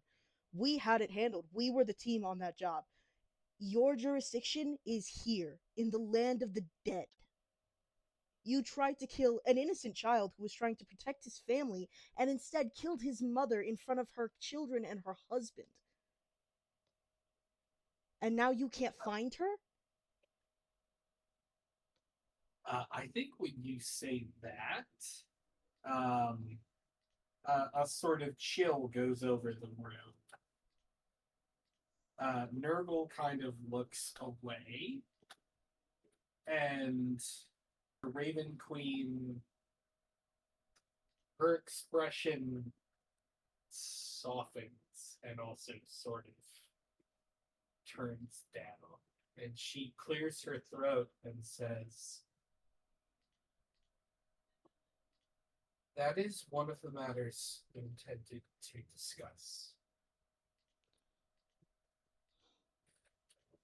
I think that blaming. And as she says that, you actually see most of the other podiums in this room suddenly reveal themselves to also be full. Oh god.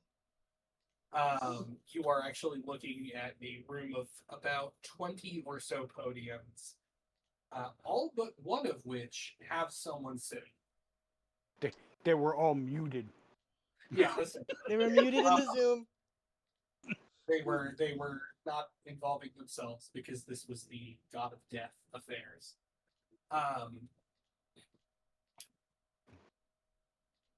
Only one of these podiums is not full.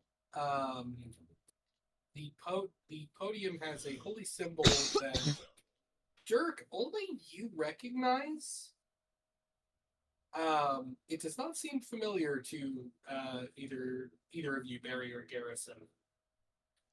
It is a golden fiddle. And the only reason it is familiar to you, Dirk, is because you have been in Ajax's room and know that he has this holy symbol in his room. Where Dirk like points to the chair and he's like, "Where is he? Where are they?" They're in Georgia. Huh?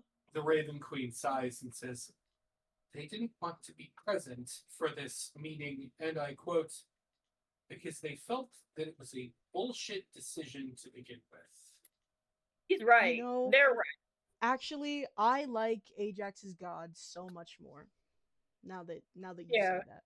Also, can I come down from this high podium and go to where my friend is, please? You may, yes. Dirk just like kind of hops down. If I hop down there, I'm breaking both my knees. I think I'll stay right here. Okay, have fun. Nurgle tries to say something. He's just like, "Wait, I wasn't done." And the Raven Queen is just like, "We've moved on, Nurgle." We're done with that now. Free of all charges. Yeah. Free my man Grim Reaper.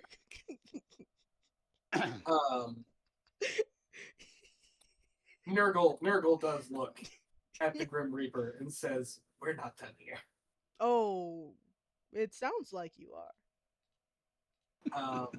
But the Raven Queen kind of looks around the room, and the vibe you get from this room is it's one of discomfort.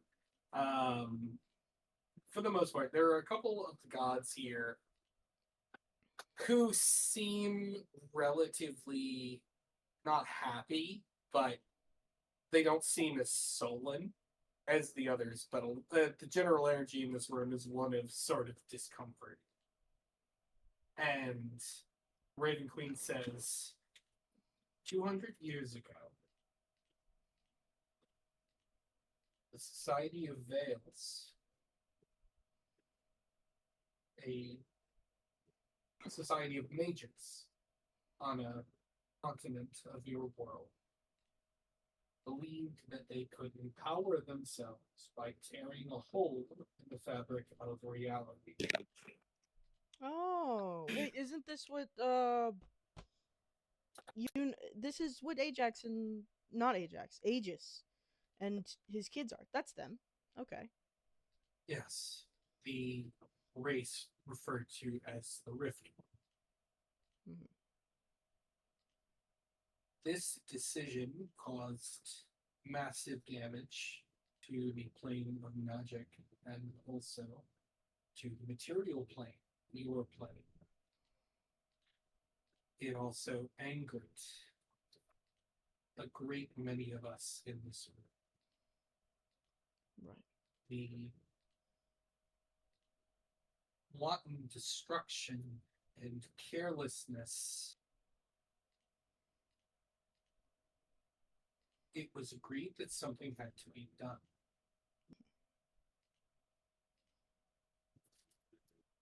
The vote was not unanimous on the consequence, but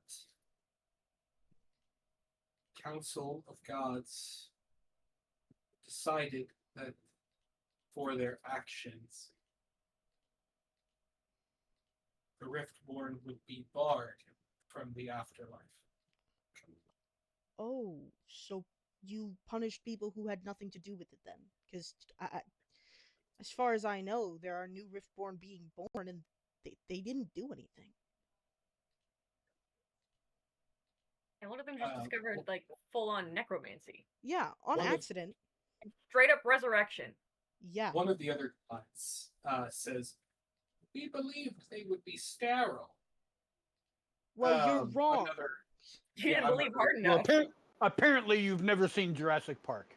How did you not notice in all this time that they were absolutely not sterile? the Raven Queen chimes in. Did. We've been trying to vote to remove it, but a vote to change a decision like this would need to be unanimous. Okay, so then who believes that there are innocent people who need to be punished for something they had nothing to do with? Because that's ridiculous. That is pretty stupid. There's Yeah. a whole new generation of people. This happened 200 years ago. I guarantee you, all the OG people there are good as dead. You should have killed them to begin with. Now Yeah, that I why think didn't you about it, just kill him? Like, why make it a suffering that has to go on for centuries after the original people who caused it are even there? Why must you Raven- punish? Oh, sorry. Raven Queen sighs and says, as gods, we have agreed to make our involvement in the affairs of mortals limited. Mhm. Going around smiting an entire race would be considered interceding. But this isn't? So, It was deemed by the court at the time that no, it was not Who's the court? You? us. Yeah, that's a conflict of interest. By like a lot. You can't be Uh, Ugh. I'm so glad that Ajax's patron god is cool and that my patron god is basically dead, so there's nothing I can really do about that.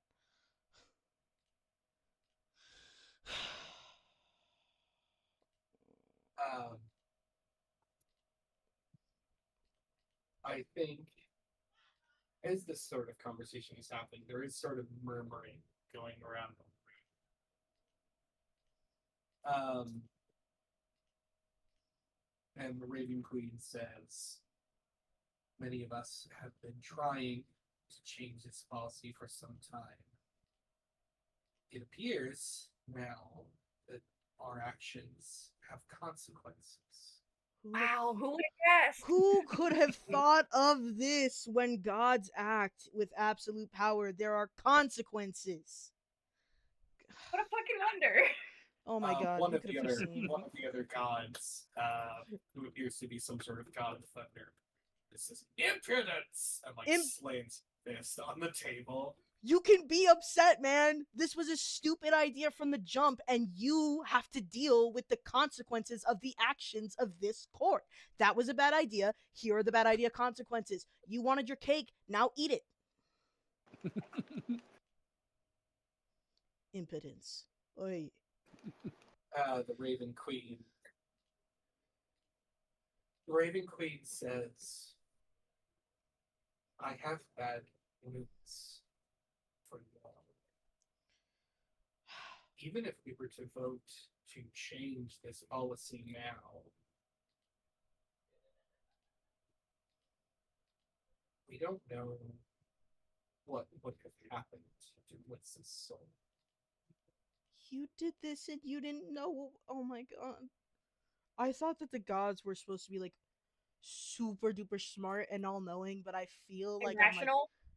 yeah, I feel like I'm in a room full of toddlers right now who like some other kid broke their block, so they like set their hair on fire. Like, this isn't how we handle situations. It's almost like the gods are just politicians, essentially. Oh, I hate it here. I fucking hate it here. Oh my god. They're deeply fallible and not necessarily reliable people. Okay. Barry Often- looks at Barry looks at you two and says, "Do you still think I was being rash?" I think you were being rash a little bit, but Say you were being rash at all. I try to solve things diplomatically, but I'm gonna be honest. I hate a lot of what's going on in this room. Okay, so let me get this straight, Miss Raven Queen. You've been very nice, and very helpful in my understanding of this, and I really appreciate you bringing us here to hear what we have to say. I would presume. So let me get this straight. Some people did something really stupid and annoying and it hurt your feelings and it made you all mad. Understandable. I can totally understand how that would be really upsetting. It probably caused a lot of damage. So, what you did in return for them causing a lot of damage to your livelihoods and the world around them was use your omnipotent magic, essentially, to cause a lot of damage and fuck up everything around you. Is that what I'm getting correct here? You don't even know where they went. One of the other gods chimes in and says, "There were other factors. There were there now. These beings, the Riftborn, Hmm.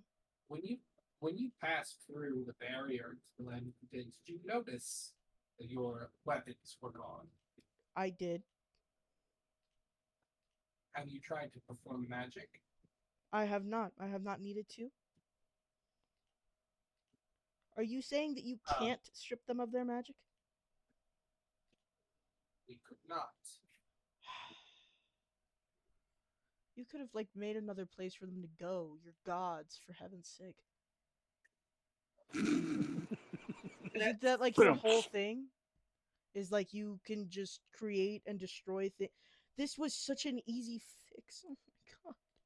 I don't even know what to do or say to any of you because like I have immense respect for the fact that you're gods and you've earned whatever the right that you have to be this way through some means. I would presume like this is something that you have earned or worked for or something like that. However, how have you managed to use your power so recklessly? I think as you say that, one of the asshole gods actually laughs and says, "Earned it. Our most recent edition, all he did was die gloriously." I'm sorry. I'm So I'm glad you respect them because I don't respect a single motherfucker in this room. the only one Currently, got what they just said, they have no idea where this soul is. So there's basically who knows how many souls just floating about interdimensionally or whatever. have you Just guys lost. have you guys considered that somebody else could harness whatever, or wherever these souls are going, have you considered the effects that this would have on the mortal realm? Have you considered that maybe there should be some way that you have to earn being a god? Because this is absolutely unacceptable. I have to be honest. There are people out there who believe in all of you and believe that you have at least a modicum of smart in your brain, like a brain cell, just one brain cell. And apparently, half of the people in here have nothing up there, just fog and ghost shit. I'm so glad I'm an atheist. Oh my god. I would like to point out once more, Dirk is not an atheist. He just doesn't fuck with gods on principle. And this experience is a little bit cleansing for him.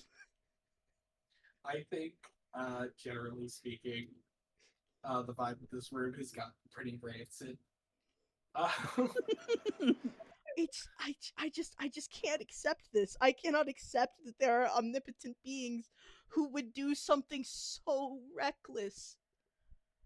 Do you also wait, pause. Let's run this back a little bit, just a little bit longer.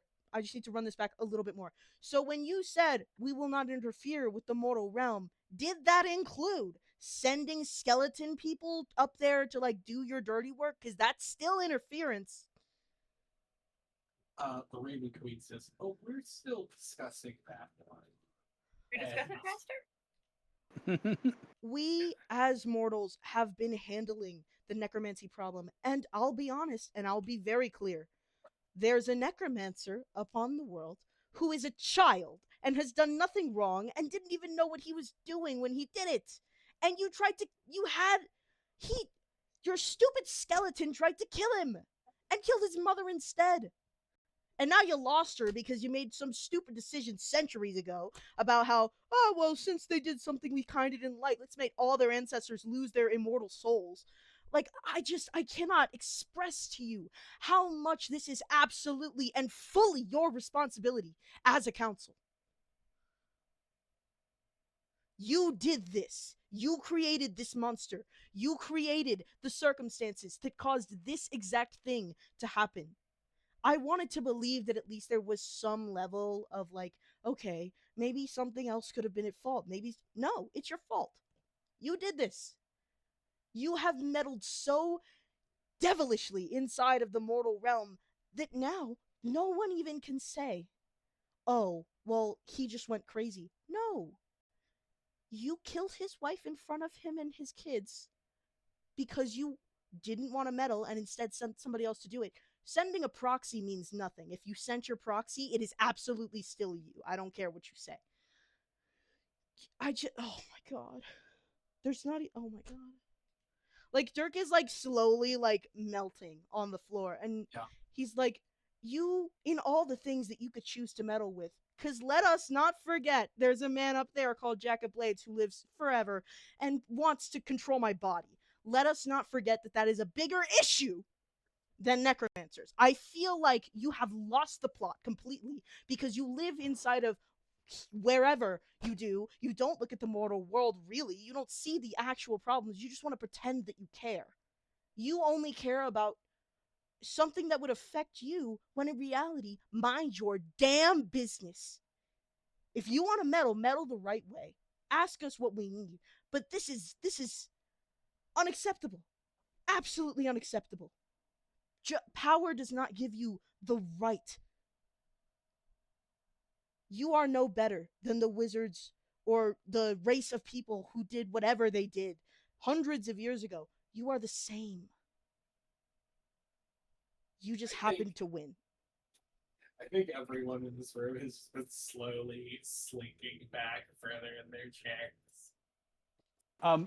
Barry looks at the asshole that was questioning me earlier, smiles and says, "Aren't you glad you brought us in here?" I am. He, in particular, has just sort of disappeared into his chair. So, now, as a collective, and since this council is unable to understand the interests of the people that they supposedly govern, collectively, all of us in this room are going to sit and think about how we are going to fix this situation. And you all have a responsibility to find all of those souls that were lost. I do not care about the stupid wizards who did it. Fine, they got their punishment. There are innocent people you have all lost, and you need to find them. I think one of the god who has kind of been fairly unrepentant about all this says, "Okay, fine. Everyone in favor of welcoming the Riftborn back into the land of the dead, raise their hand." Excuse me. Um, That is not what I said. After a moment, pretty much everyone raises their hand, or everyone raises their hands. It takes some of them a little bit longer. But after about 5 seconds, all of them raise their hands. And he slams his fist on the podium and says, "There, we're good. We're done." Oh no, this is not a good enough fix. You need to tell your paladins to get away from the mortal realm. If you are choosing not to interfere, do not interfere. And if you choose to interfere, maybe you should ask your subjects what they want. No one gives a shit about any necromancer except for maybe Malithikar because he's annoying. Nurgle's forces are still being observed. Observed? That's a different matter. Is it observation or is it killing women and children? Pick one. You can't pick two. Look, you little. Excuse me, what?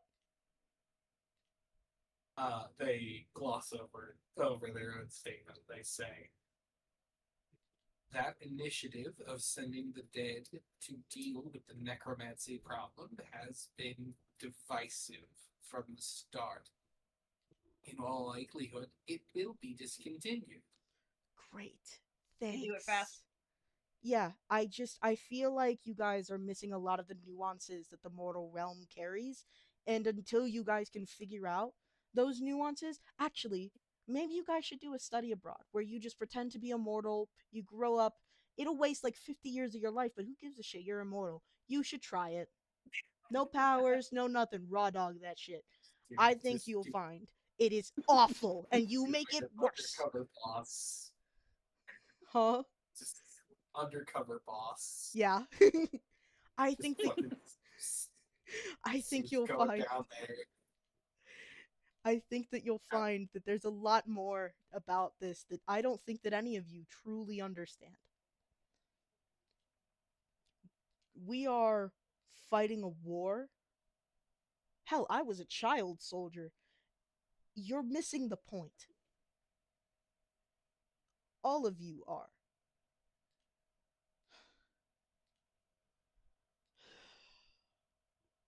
I think this guy, he looks at you and he nods. Says, "I'm bored. Why are we still here?" One day, and he looks directly at that god. One day, someone will dethrone you, and you will deserve it, and I will laugh in your face.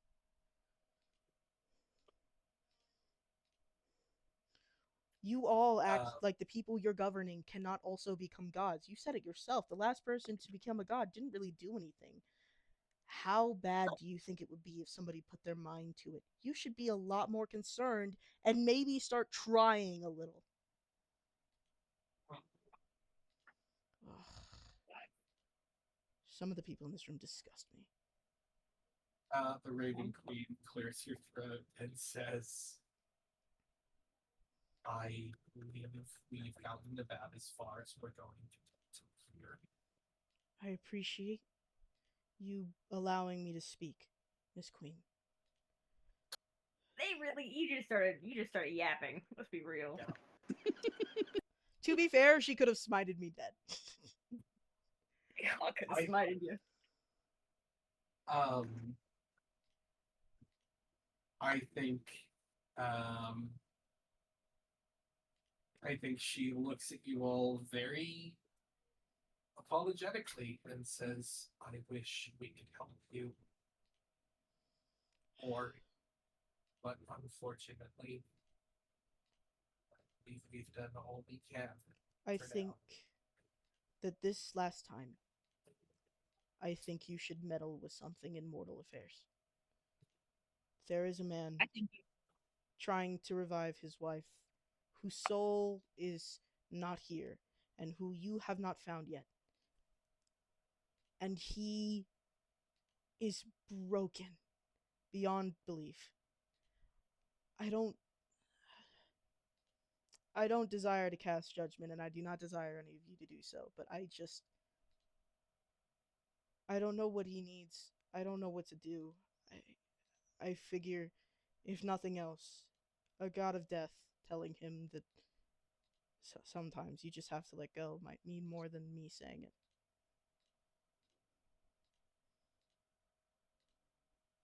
Barry looks at the Raven Queen and says he wants answers, He does. and you're just the god to give them to him. Raven Queen sort of looks around the room and she sighs and says, "Okay." Thank you, ma'am. I greatly appreciate this. wonderful. Back home. I Dirk. think she sort of warps down from her podium and opens a portal and gestures for you to enter. And Nurgle leans down from his podium and says, "Are you certain this is a good idea?" Well, I'm not explaining it to him, so How could we ever explain something the gods did to him? And the Raven Queen says, "It's the right thing to do." Dirk turns to Barry and says, "Go say goodbye to your friend. You should probably say something."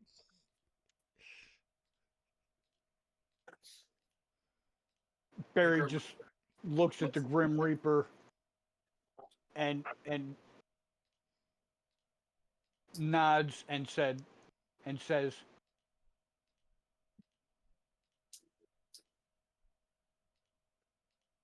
"Next time I see you, I will not try to kill you." Appreciate it. It's fairly pointless to attempt. enemies to lovers. Enemies to lovers. I think they're going to revoke my license. I'll be honest. I feel like what you did is so small comparative to like the scenario, but I don't know. I don't work here, so. And like Dirk, he looks borderline lightheaded at this point. He's been yelling at the gods for like a solid 30 minutes. And technically, you guys still don't know the connection with the Grim Reaper and this whole situation. Yeah. Would you like to explain it? And not here. Good point. Dirk kind of starts following after the Raven Queen so that Aegis isn't confronted alone with the god of death. Fair. Do you all head back through the portal? Yes. Barry, help me down. I help him down. I should have cast. I would have casted Fly, but I did not have a long rest. As you head back to the portal, he just looks up at you all with first curiosity and then confusion when he sees the Raven Queen. Aegis, this is the Raven Queen. She's come to explain some things to you that I think might help you understand and hopefully help you to stop. He walks over and he sits in his chair and he just kind of sits and listens as the Raven Queen explains the situation.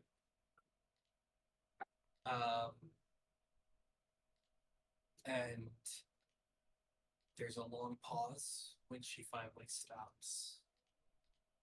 And Aegis says, after a long time, he says, "So what you're saying is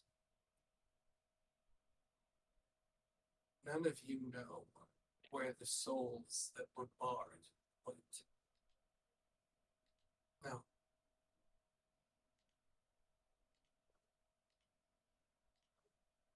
Who would?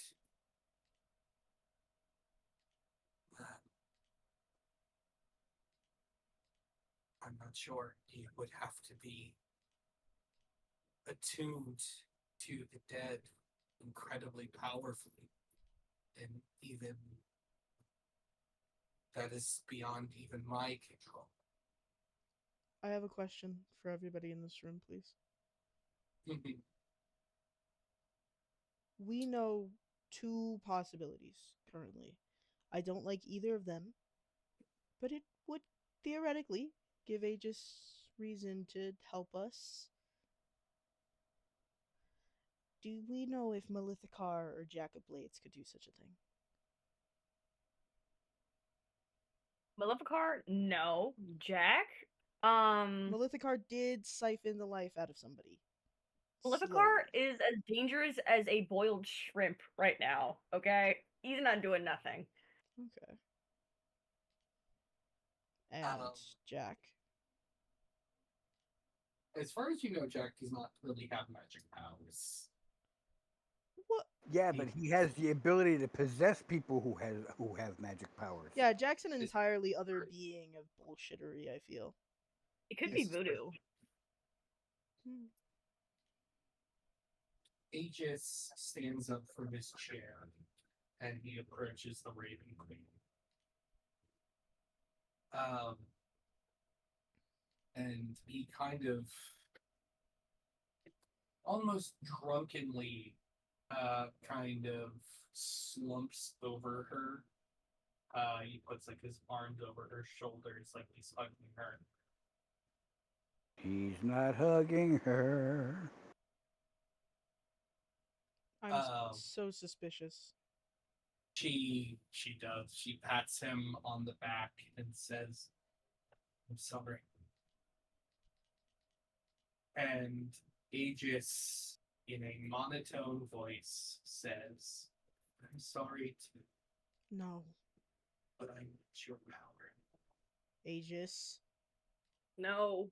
And Can I cast a you- spell? No. What do you want to cast? Counterspell! Oof. You cast Counterspell. I cast Counterspell. You watch as Aegis is launched across the room. And as he is launched backwards, he is coursing with this green necrotic energy. And he looks at you with a frenzied look in his eyes before he slams against the wall and turns into just a mist of pink dust. I couldn't let him. He would have. There would have. I didn't mean to kill him. I didn't know that. He's going to the afterlife now. His No. soul won't be No. lost. No, they didn't repeal it yet. It's still. There's no. He's not. I didn't mean. I didn't. I didn't. I didn't mean to kill. I didn't know what to do. I couldn't let him. Garrison. And like Dirk turns and he's crying. He just looks at Garrison. He's like, I didn't mean to. I didn't know what else to do. Honestly, you did the right thing.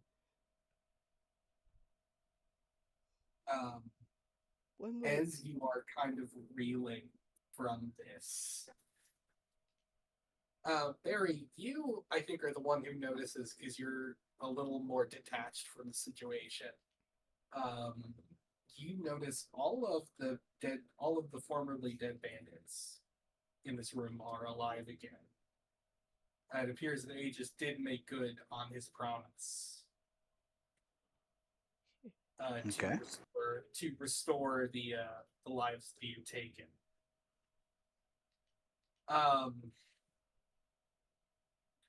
But you notice something else. That pack that Non had been carrying around is on the ground and it's open.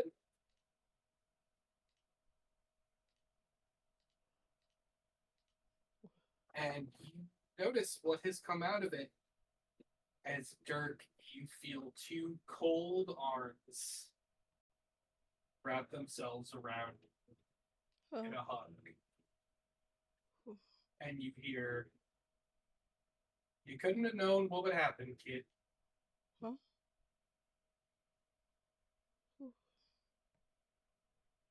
Huh? And the Guildmaster is here, alive. Oh god. You know you're gonna cry for real. Shut up. Yes! Kind of, That's out of character. just kind of tries to console Dirk. I feel like Dirk turns around, sees the guildmaster, and just like jumps. Jump hug. Yeah. I thought you died, and I killed Aegis, and everything sucks. Oh Everything no, I sucks. died. I straight up died. You died? He brought you back? Oh, Don's been carrying my corpse around for like a couple Oh, days. I'll have to thank Non. Non, what the fuck is wrong Non, with what you? the fuck? Non, why were you carrying? I know why he did it, but god damn it, that's so creepy. I didn't even Look, know. Look, it was your sister who told me to do it. She's so weird. She's so smart. Oh no, I feel even worse for Guildmaster. Everything kind of sucks, but I'm glad you're okay. We'll figure it out, kid. Okay. You can't go back to the guild though. Yeah, no, I'm aware things are bad. It's so bad. Also, Guildmaster, meet the Raven Queen. Yeah, no, I saw her in my hearing. Hi. You had a hearing? How'd it go? Eh, Yeah, that's about how I expect mine to go. are you cool with me being alive again? She nods. She's like, look, I'm less worried about that than Nerdle. Miss Raven Queen, I'm so sorry. I didn't know that he'd. I thought that it would.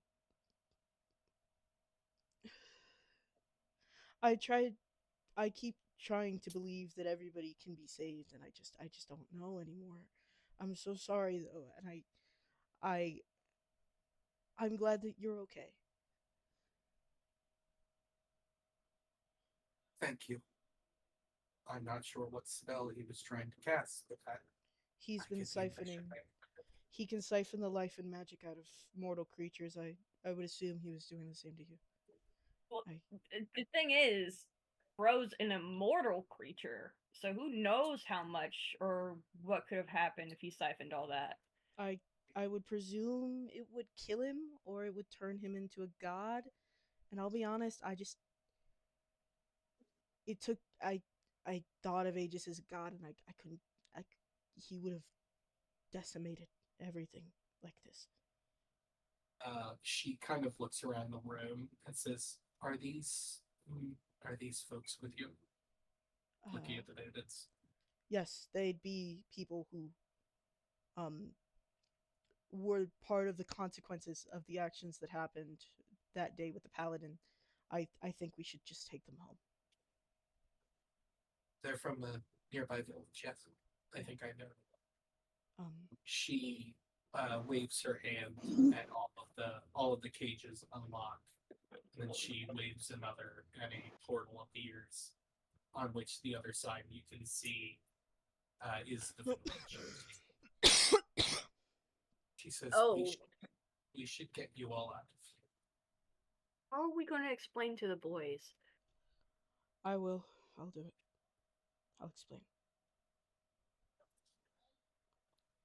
She sort of waits for you all to pass through.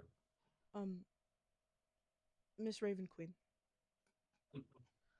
Could I ask that the the thing about the souls be repealed before those two boys die? Of course. Thank you. It'll be the first thing I do when I get back. Thank you. I'd like to at least spend my afterlife relaxing with them. It'd be nice. I could teach them to play catch or something. Or they could teach me to play catch. Probably more likely. She nods and smiles. And she says we should.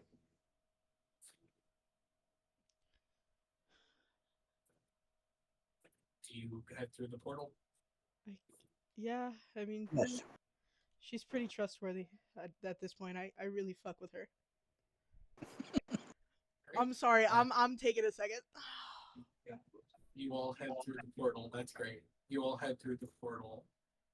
And she takes one last sort of look around this room before she too heads through the portal, which closes behind her. And as it does, a cold wind blows into the room and sort of catches the dust and begins blowing the dust upwards as it forms into a humanoid shape. God damn it. Legs form a chest, arms, and a head. As Aegis opens his new eyes, the eyes of the first Lich. No. DM, why do you hate me? DM. And that is where we are going to end the session. Pav, come on. You got. God damn it. I thought. Oh my god. Can I take a long rest now? I'm tired. I don't. I'm so happy with this session. I'm so happy with this session. DM, everything hurts. You decided to. I want you to know this is a bit of outside baseball. I did not expect you to counterspell Aegis, but that fit perfectly for this turn of events. Dude, I'm first off, I love counterspell for like situations like this where like thematically somebody's that I don't want to die is gonna die, and I can just be like counterspell.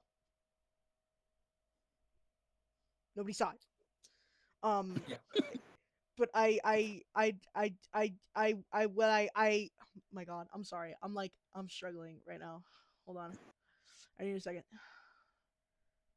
Pav, that was Well, I have to pee, so I'm gonna go. Y'all Yes. have a great night. Yeah. Pav. Good night. This feels Bye. this feels like emotional abuse. You're so mean to me.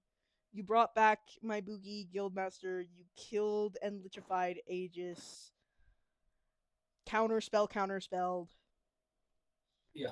I'm so glad I had that. I'm so glad. Yeah. Cause Yeah, like, because full disclosure, that would have gone very differently if that spell had gone off. yeah, cause like I gotta be honest.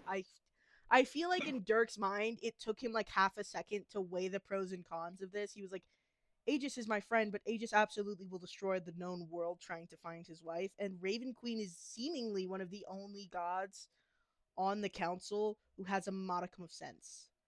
Counterspell. Yeah. And so like I feel like what's gonna happen is Dirk has to like live with the fact that he weighed his options and chose killing his friend. That's fair. Which I That's don't fair. like. It's not like he knew it would kill him, but like he knew it would have killed the Raven Queen. So I don't know that he like put all of it together, but he knew that he did not want that to happen. And I don't know. I feel emotions right now. That was the goal. I feel so many. Okay, thank you for talking to me. I'm gonna DM you about this later, and you know. Yeah. Yeah. I'm Alright. stopping the recording here.